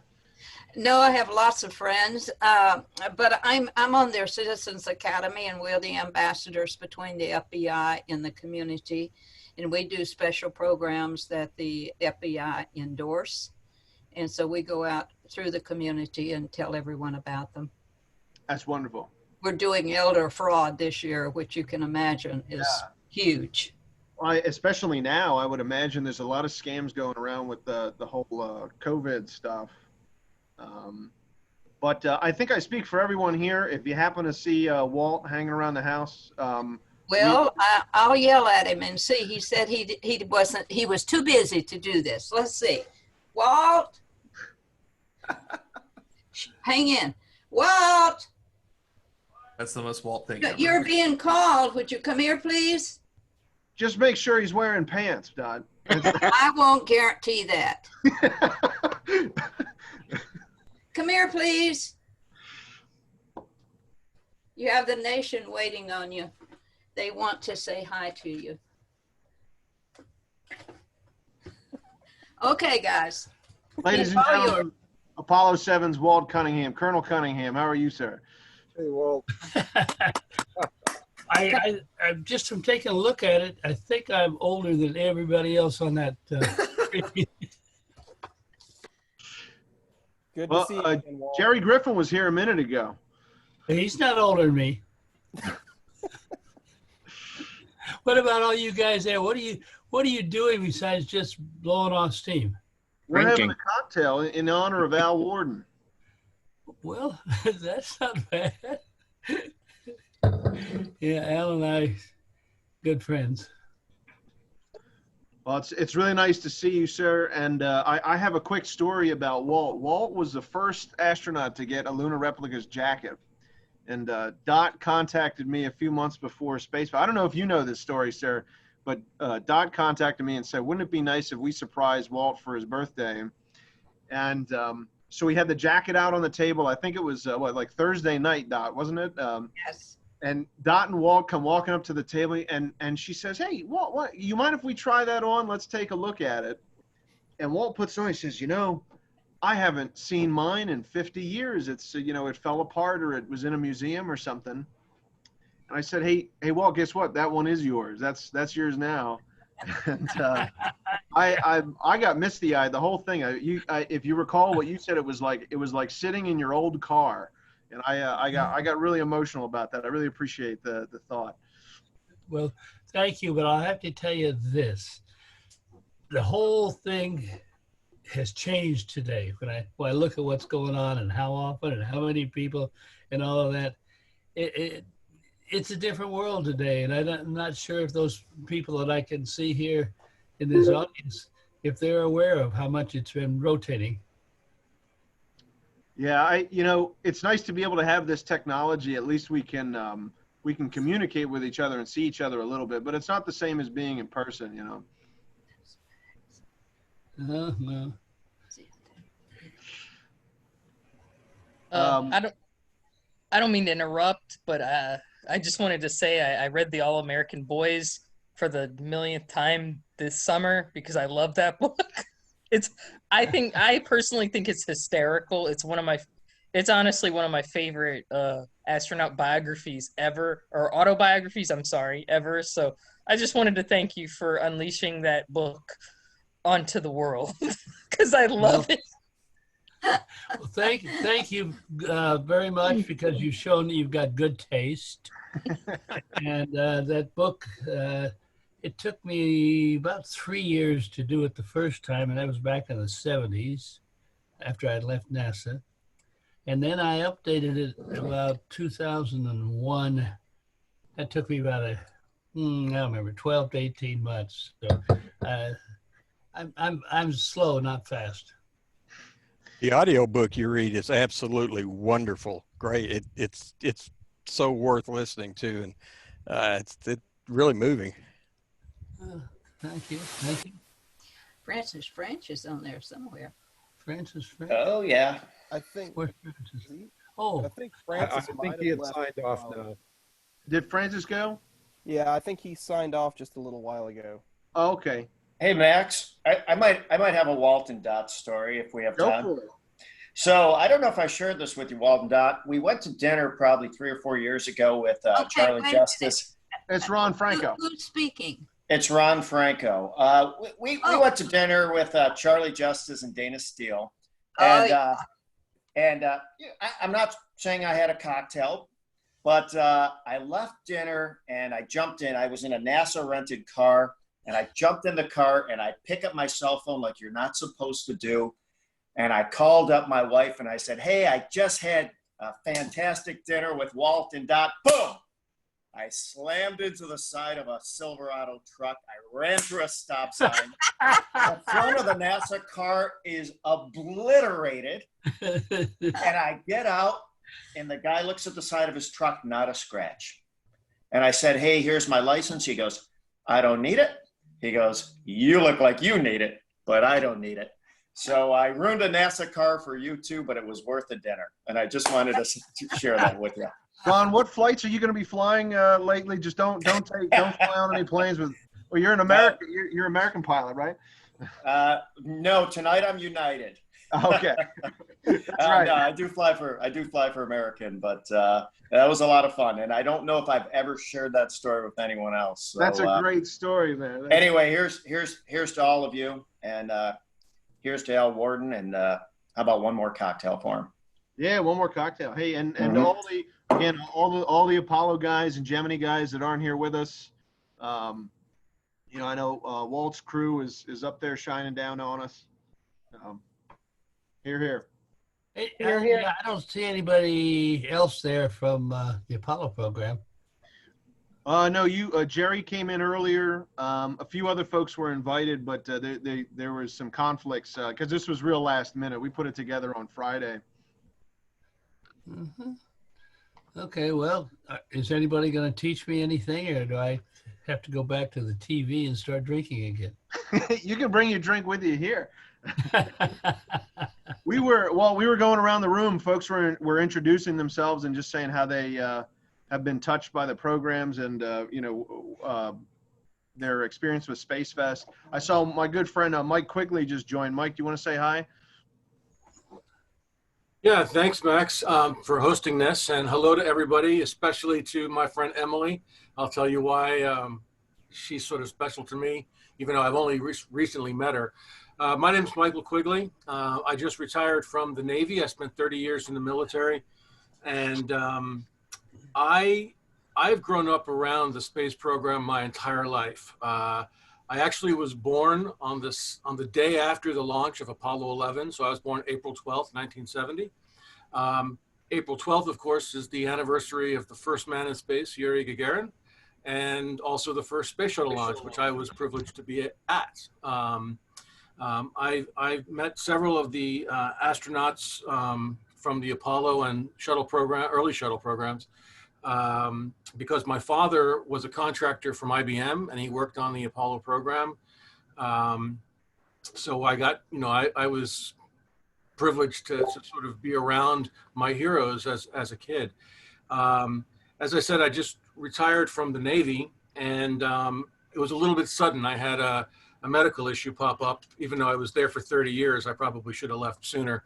But I was sort of thrown into the civilian world and trying to figure out what I want to do with the rest of my life. I'm only a young 50 years old, so what am I going to do? And I decided, that space was always my passion, and I joined a few groups, and I joined Space Hipsters, Emily's group, and I just really discovered that I have an opportunity now to maybe finally direct my life and career, my second half of the career, phase 2, as I call it, in the space sector. And so I enrolled for a Master's of Science degree in Space Studies, which will be my third master's, kind of a glutton for punishment. But I did that because of Emily and the Space Hipsters. It just really put me back in touch with where I'm from. My father died in 2015. And, I have a lot of his things. This is the paperweight for the Federal Systems Division where my dad worked. And and this is his Snoopy, his little silver Snoopy. Let me just say real quick, Mike, just not to interrupt, but Mike is an Army combat veteran and a Navy officer. Again, like he said, recently retired. So, this will be your third or fourth career. And you're still going strong, man. It's always a pleasure to talk to you. Oh, that's great. Thanks, Max. Well, anyway, I don't want to take up my time. It's such an honor to Smithsonian. Remember, we met at the Smithsonian the day that unveiled the Enterprise. The Enterprise model. Yep. That's right. Like Max, I'm a big Star Trek geek, and but I mean, it's just such an honor, Colonel Cunningham, to sort of virtually meet you. I look forward to going to Spacefest next year, which will be my first Spacefest. And there's the book that Emily's got. I have the book, and I've read the book, and I'm going to read it again now. She has your book. So, See? But anyway, that's read me this in a a nutshell, lot. and Yeah, I'm just really honored to be here with all of you. Thank you so much.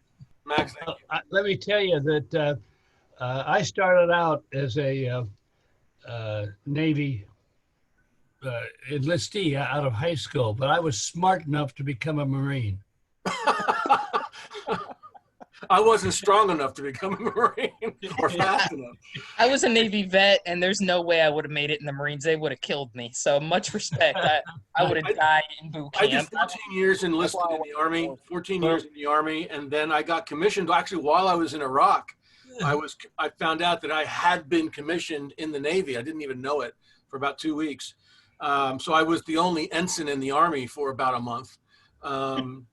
And then I came over to the Navy, and I worked mostly with SEAL teams. Then I went back to Iraq several times with them, and did 4 tours at the Pentagon, which is where I ended up. And like I said, I'm going to school for space studies to study space policy in particular, and hopefully there's another few more years of good work in me, and I can put those efforts. Well, you've NASA been or quite fortunate becoming a fighter pilot in those days. As I look back at my whole life, and I can see that I'm a lot older than anybody else that's sitting there on that screen. But when I became a Marine Corps fighter pilot, now that I'm ancient, I see that as the most significant factor in my life and what it opened up the doors to do and gave you the right attitude and the psychological approach to doing those things back during the days of Apollo. Yeah. Well, you guys were incredible. What you guys did, really pioneers. And as a history major, you read about these pioneers of whatever era, the people who went out west and settled the West. You guys are the first people to sort of settle space for us, to go out there and see if we could, if our eyes didn't pop out of our heads, and if we could breathe and eat, and if we could make it outside of Earth orbit. Could we get past the Van Allen belt? I mean, you guys did those things without any assurances, and honestly, that's why you're my heroes. And I've been privileged to meet several of you, and I hope to meet more of you. Walt, I hope you come to Spacefest next year. I'd love to shake your hand, sir. I'll be there if it actually gets into shape by then. Yeah. Okay. And even a finer point on that, Apollo 7 was the first test, human test of an entirely new spacecraft. I mean, that was, and you guys were the backup for Apollo 1 too. So like there had already been a sacrifice made for the program. Yeah. Wally Schirra was a really good friend of my father. We were living in New Jersey, and of course, Wally was from New Jersey, and he was a real close friend of my dad. I got to meet him several times. He used to pull tricks on me. He used to like snakes popping out of stuff and whoopee cushions and things like that. He was a real character, and I miss him very much because he was one of the astronauts I got to be very close with. Was Wally, and years later, he never knew this, but years later, I finally became a turtle. And if you know anything about Wally, you know what the turtles are. And so Wally, you bet your sweet ass I am.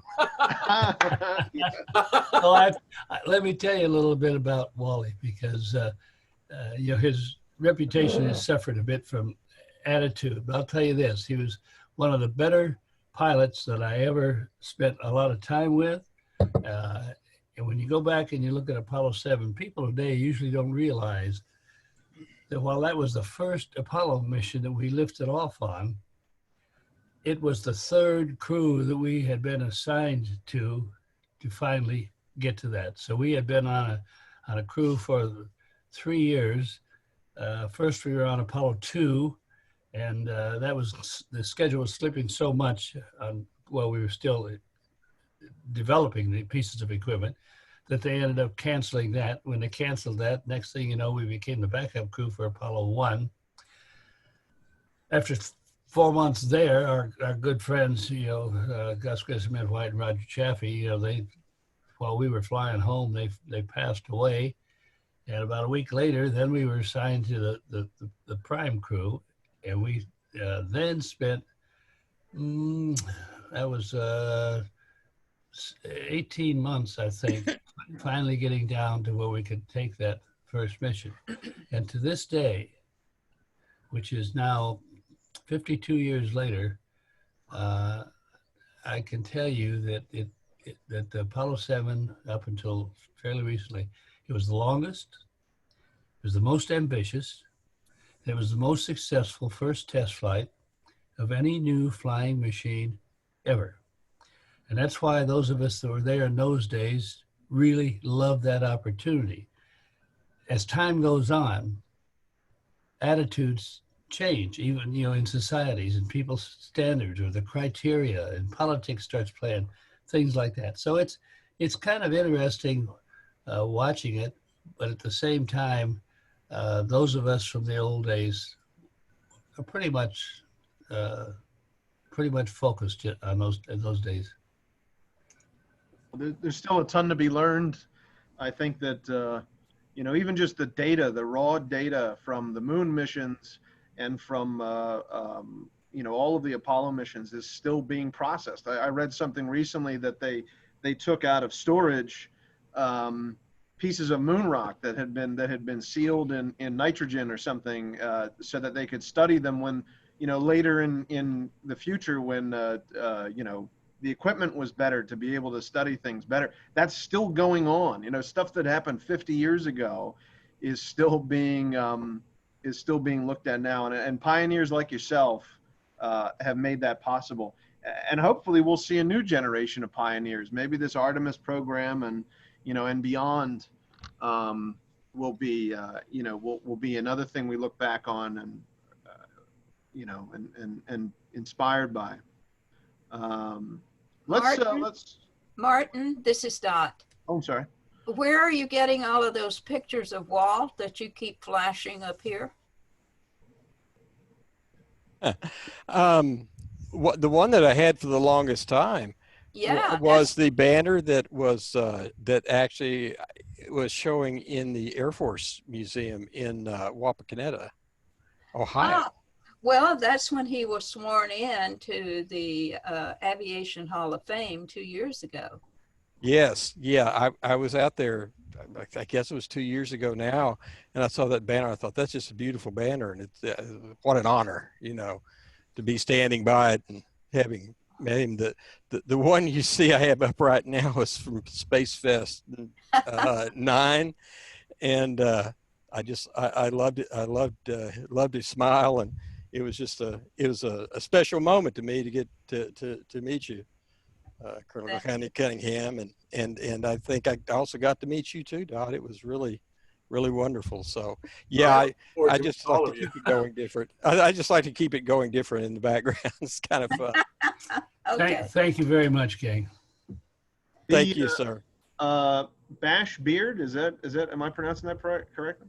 You are. Hello, guys. Sorry, my camera's not working. It's probably better that you see a photo of me anyway, because right now I'm not ready for prime time. So I am a space geek that doesn't have a big connection to the space program at all. I was 5 years old when Mr. Armstrong took that small step, but that left a mark, and I've been a space fan ever since. My big thing is shuttles, so I'm very glad to hear, Max, that you guys are going to start working on shuttle stuff too, because then my bank account's going to disappear completely. And so I'm someone who was really active on Facebook and came across Space Hipsters. This story is very common. And joined the group, and then heard about Spacefest, and I thought, those are my people, I need to go. So I've been to 2 now, and I'm also, like Ron mentioned before, kind of shy, so I don't know all of you here, but a few of you. But I was adopted by lots of space hipsters, and I'm starting to feel a little bit more comfortable in a room full of people who are no longer strangers to me anyway. So I don't know really what else to say, except that I'm just really glad to get to know all of you guys, and hopefully we will have a massive party next year when we can all be together again. Yes. And thanks to the Poor family and everyone else who does all the work on this thing. You've created something very beautiful. Thanks, Bash. Jonathan Ward, you're up next. Sorry, guys, I was just unmuting myself. Hey, I'm Jonathan. I'm one of the original space hipsters. I think I was in the first 100 when the group was formed, and I worked on the Space Station Freedom program back in the 1980s. I remember Alan Shepard's first launch, so I'm not quite as old as Walt, but I'm getting up there. But I'm out in my my room of shame right now, which is where I do all my work. And I've got some Apollo control panels back there from the Launch Control Center, and a few other things. We've got some models that been working on, but just having a great time. I'm working on a Millennium Falcon right now, so this is that's what I've been up to out here. So it's just great. I've been to 8 Space Fests. I was not going to be able to make this one, so I was going to break my streak, and now I'm glad. I guess I'll be able to go to the next one when that comes up. Jonathan, are you going to tell us about your books? Yeah, so I wrote after getting involved in online communities, I wrote 2 books. I wrote Countdown to a Moon Launch and Rocket Ranch, which were about the preparations for getting Apollo ready to launch. And that was actually as a result of having gotten some of these control panels. I was looking to try to research where they were used and how they were used, and that's what led into these 2 books that are on the shelf back there. But did those, and then worked with Mike Leinbach, who was the last shuttle launch director, and wrote Bringing Columbia Home, which came out a couple of years ago. And so that's been going great. And I'm actually happy to announce that I'm working on yet another shuttle-related book, Lisa. So you'll be happy to hear that. I'll have some real announcement about who that's going to be with and what that's going to be about later on this summer. Hey, that's awesome. Hopefully we'll see you next year. Anushri, I'm sorry if I'm pronouncing that wrong. Hi, Max. It's Ani for short. Ani, all right, you're up next. Hi, my name is Ani. This is my first Space Fest, and I was invited by Ron Sparkman. I do know CM Proctor as well. Sorry, just give me a minute. Just got to clear my throat. Let's see, it's morning here in Australia. I'm out in Geelong, just south of Melbourne, and they've gone under full-time lockdown now, so they're having a really bad case of COVID. I'm a PhD researcher. I'm working on autonomous life support systems for astronauts, primarily focusing on fatigue and managing risk, usually in high-risk phases of a mission. I'll be working with NASA Ames soon with the Fatigue Research Lab out there. And yeah, I'm at Deakin University's Institute for Intelligent Systems, and I work on, sensors mainly around health vitals for astronauts, as well as environmental analysis, and kind of using machine learning algorithms and artificial intelligence to better manage risk in operations and scheduling. I know that's like a lot. Sorry if I spoke fast. If you ever want to reach out to me with any questions, you can do so. I also do space communication, and I'm often on the radio here in Australia doing like little segments of space news. For the Aussies out there, it's 102.7 FM radio on Sunday mornings at 11 a.m. Yep. It sounds like you have a lot of free time on your hands. That's not really, but you know, I'm always happy to make time for anyone who wants to talk space. I'm always just come at me. Oh, there's always time. Thank you so much for joining us. Let us know if there's anything from Lunar Replicas, if there's anything that we can, put towards a cause that you're working on, or for yourself for education stuff that you're doing. Let me know. Absolutely. I was actually just looking at the website. I love the Gemini flight suits. The older you get, the less free time you have. Oh yeah, I can believe that. Thank you. Well, thank you so much for joining us. That's great.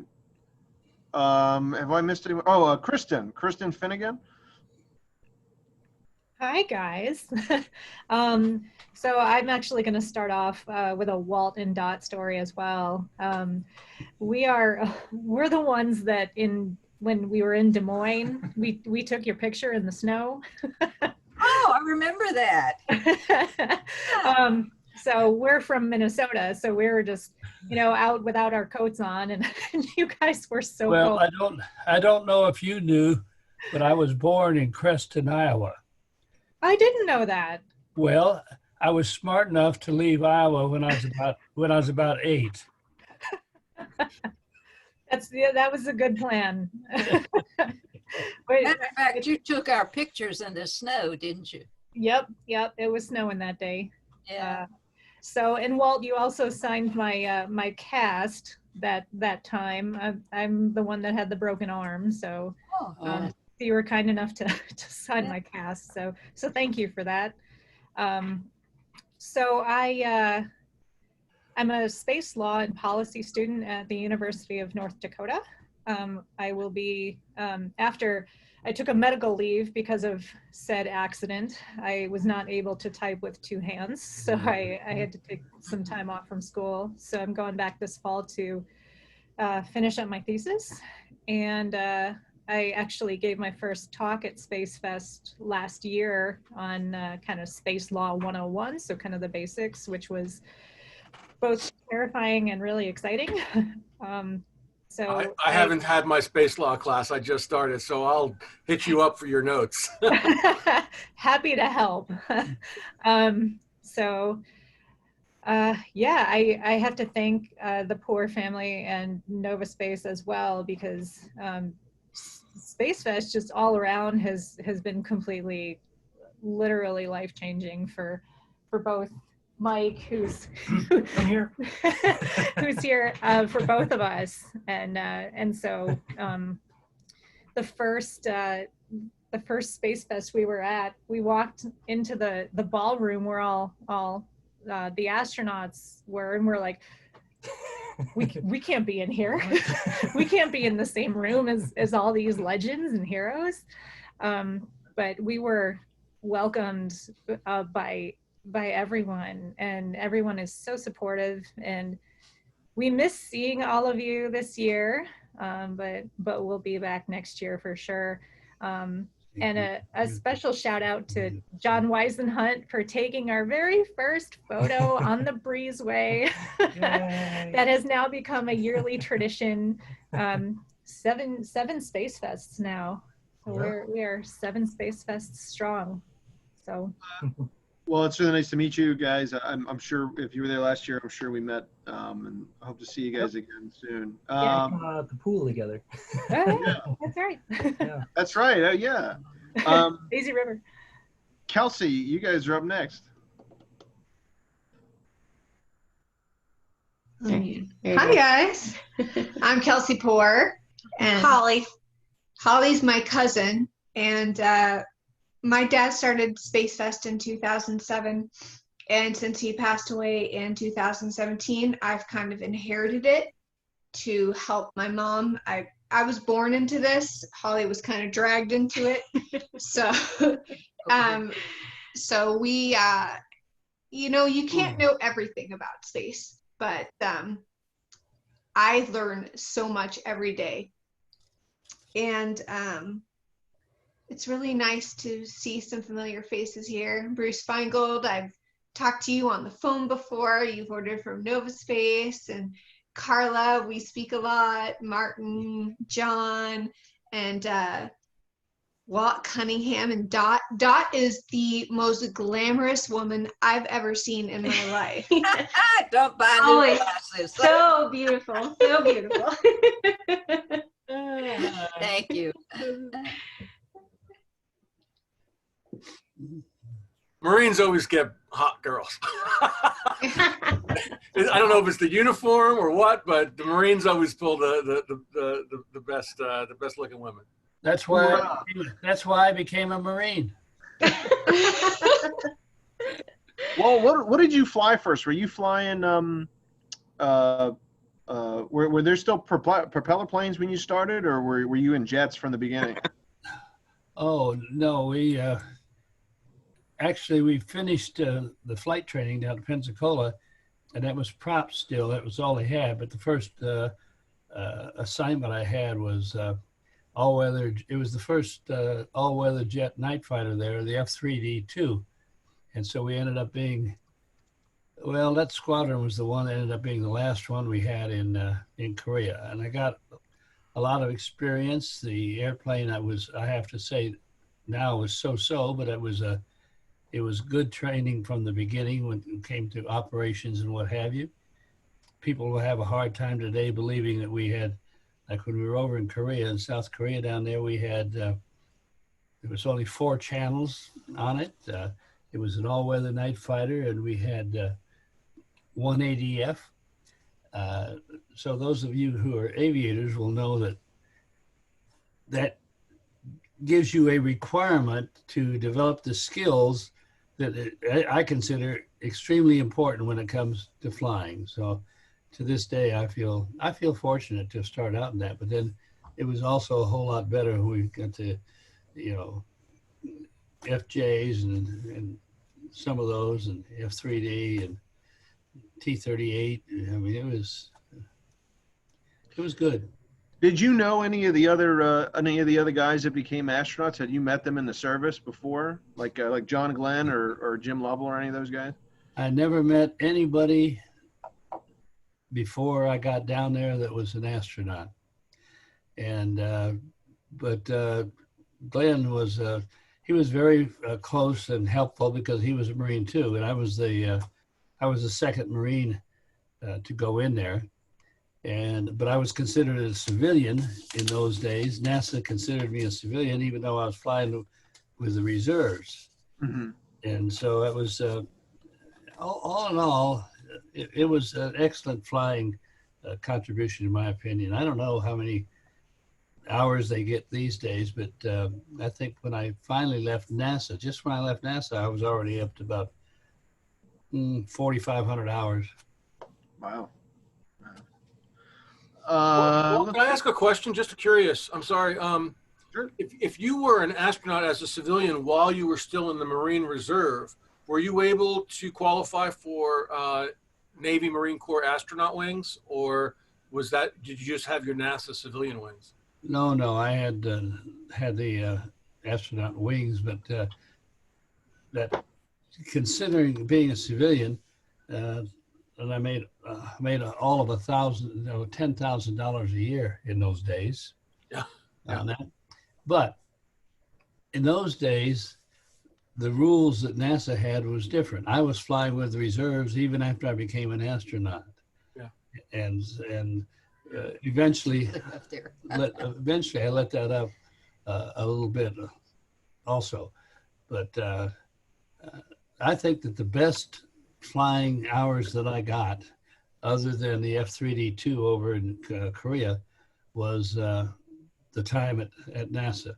And those of you that have read my book, you'll know what it was like when we tell me how many other people you know that could fly nonstop from Los Angeles to Houston, for example. So we had damn good experience, and I think it was very helpful mentally. Mm-hmm. Thank you. Awesome. I think Fred Hayes is a Marine also, I believe. Fred, yes, he was. And he had one accident even after he was at NASA there. And he's a very experienced pilot and a very good guy. Yeah. Oh, yeah. Yeah. Did I miss anybody? I saw a couple of people came on afterwards. Bernie. I'm sorry, Bernie Curiel. Is that how you pronounce his name? I'm sorry. Yeah, that is correct. So, Matt, this is great. Thank you so much for this. It's great to be here in honor of Al Worden, and it's great to meet so many people in the space program, in the military, space fans like myself, and so many things. I guess I've been a space fan ever since I can remember. My dad's a doctor, but he was always so passionate about aviation and space flight. And, he told my brother and I these stories about how humans had gone to the moon. We were very young, and I guess that just sparked a thing, So, I think it's just this whole world is something that I find very inspirational and motivational, even in my day-to-day life. You mentioned something about it at the beginning. And I have not been to Spacefest. Actually, my wife and I started this tradition of going to Oshkosh every year. But, I can't believe that I didn't know about Spacefest before, but now I think we're gonna have to change it every summer. And by the way, I got my eyes on the Type 2. My brother was in Spacefest last year. He met Fred Hayes, Michael Collins, just a couple of weeks after I saw Mike Collins in Oshkosh last year. Is your brother Franco? Yes, that's him. Yeah, of course. Yeah, So I know that you met him, and he told me about lunar replicas. So that's how I found out about this. So yeah, looking forward to attending maybe in a future occasion. That's great. And where are you located? Sorry, I didn't say that. I'm in Toronto, Canada. I have the privilege of working for the country's biggest corporate aviation company, which is called Sky Service Business Aviation. We have several locations around the country, and I'm here in Toronto. That's great. Did I miss anybody? A few people, like I said, a few people just joined. If you'd like to share, by all means.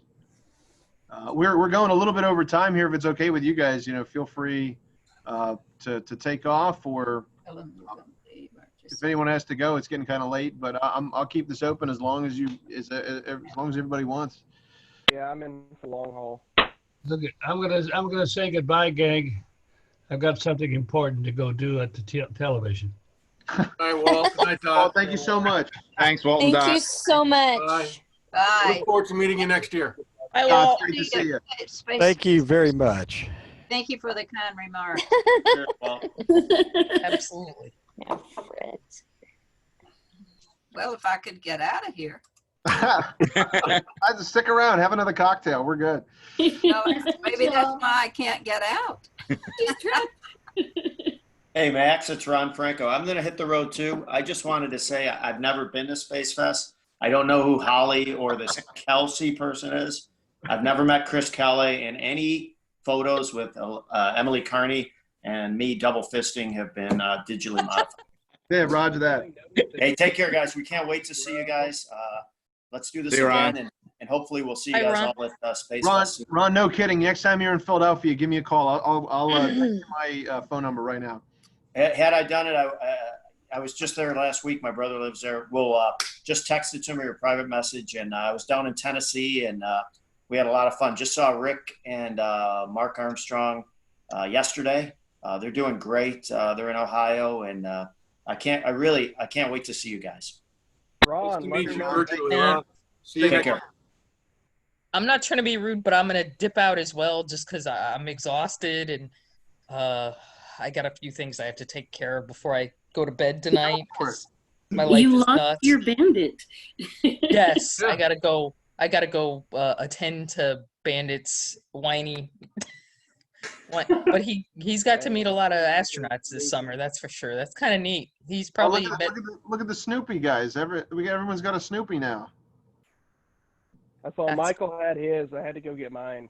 But, Mine's a little less to wear, but yeah. love you guys. I'm gonna dip out. Have a Hey, great Emily, night. thanks for coming. No, Emily. thank you for inviting me. This was a lot of fun. I appreciate it. Have a good evening. We'll do this again sometime real soon. Yeah, let's do it. Absolutely. Let's do this again. All right. Have a good night. Love you guys. Good night. Yep. See you later. Michael Alberton. I think you're muted, man. We can't hear you. No. Here, wait. Let's see. We'll ask to unmute. And Chantel, I don't think we've heard from you either. How's that? Oh, now we can hear you. Okay, great. Yeah, Mike Albertus. I was a bit late to come in, but I'm glad to see everyone here. So I appreciate you putting this on. My pleasure. Our pleasure. Oh, my. So how many here is their first time on this group?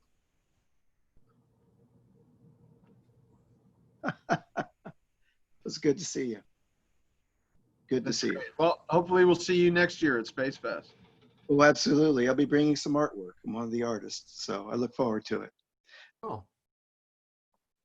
And thanks to you, and also thanks to Kelsey. Is Kelsey still there? I'm here, Michael. Nice to Okay. see you.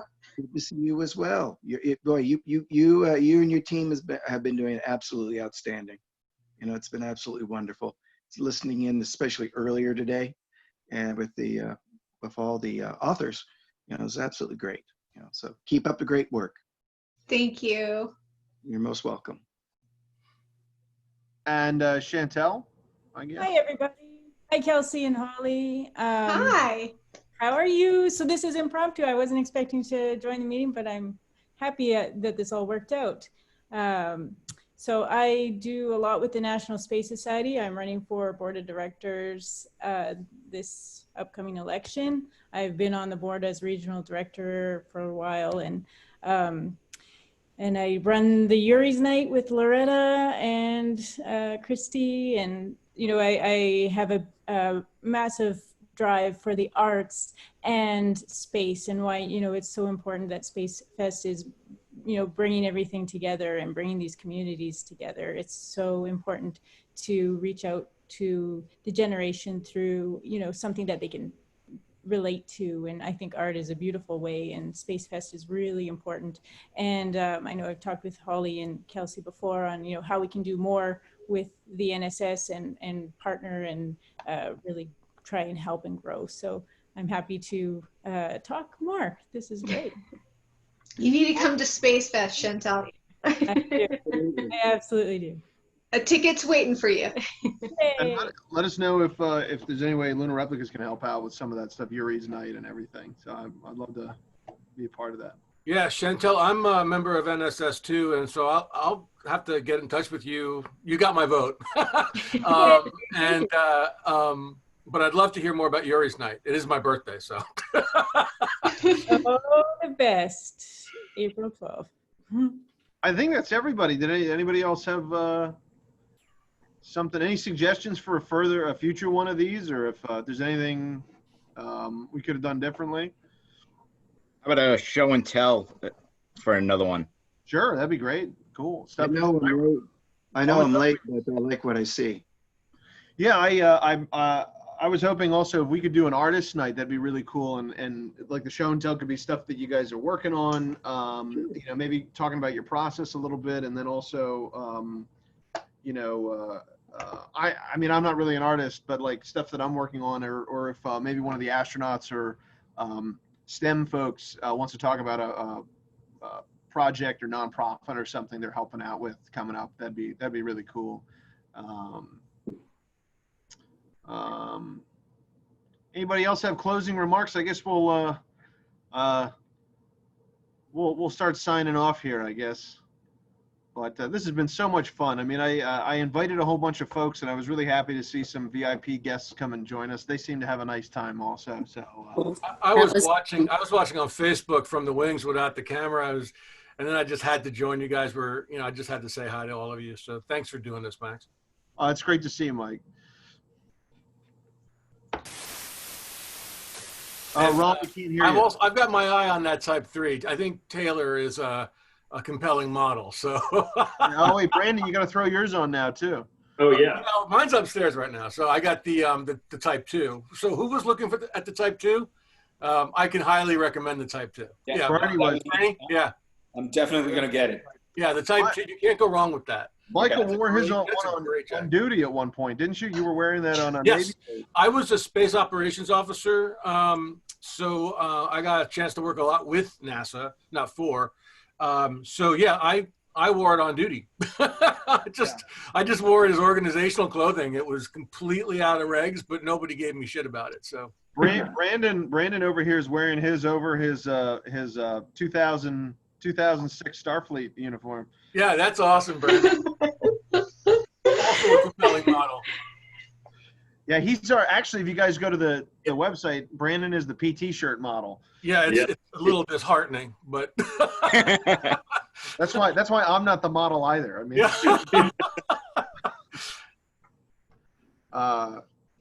it's like a before and after, right? Like it's the shirt, it's the picture before you started going to the gym, right?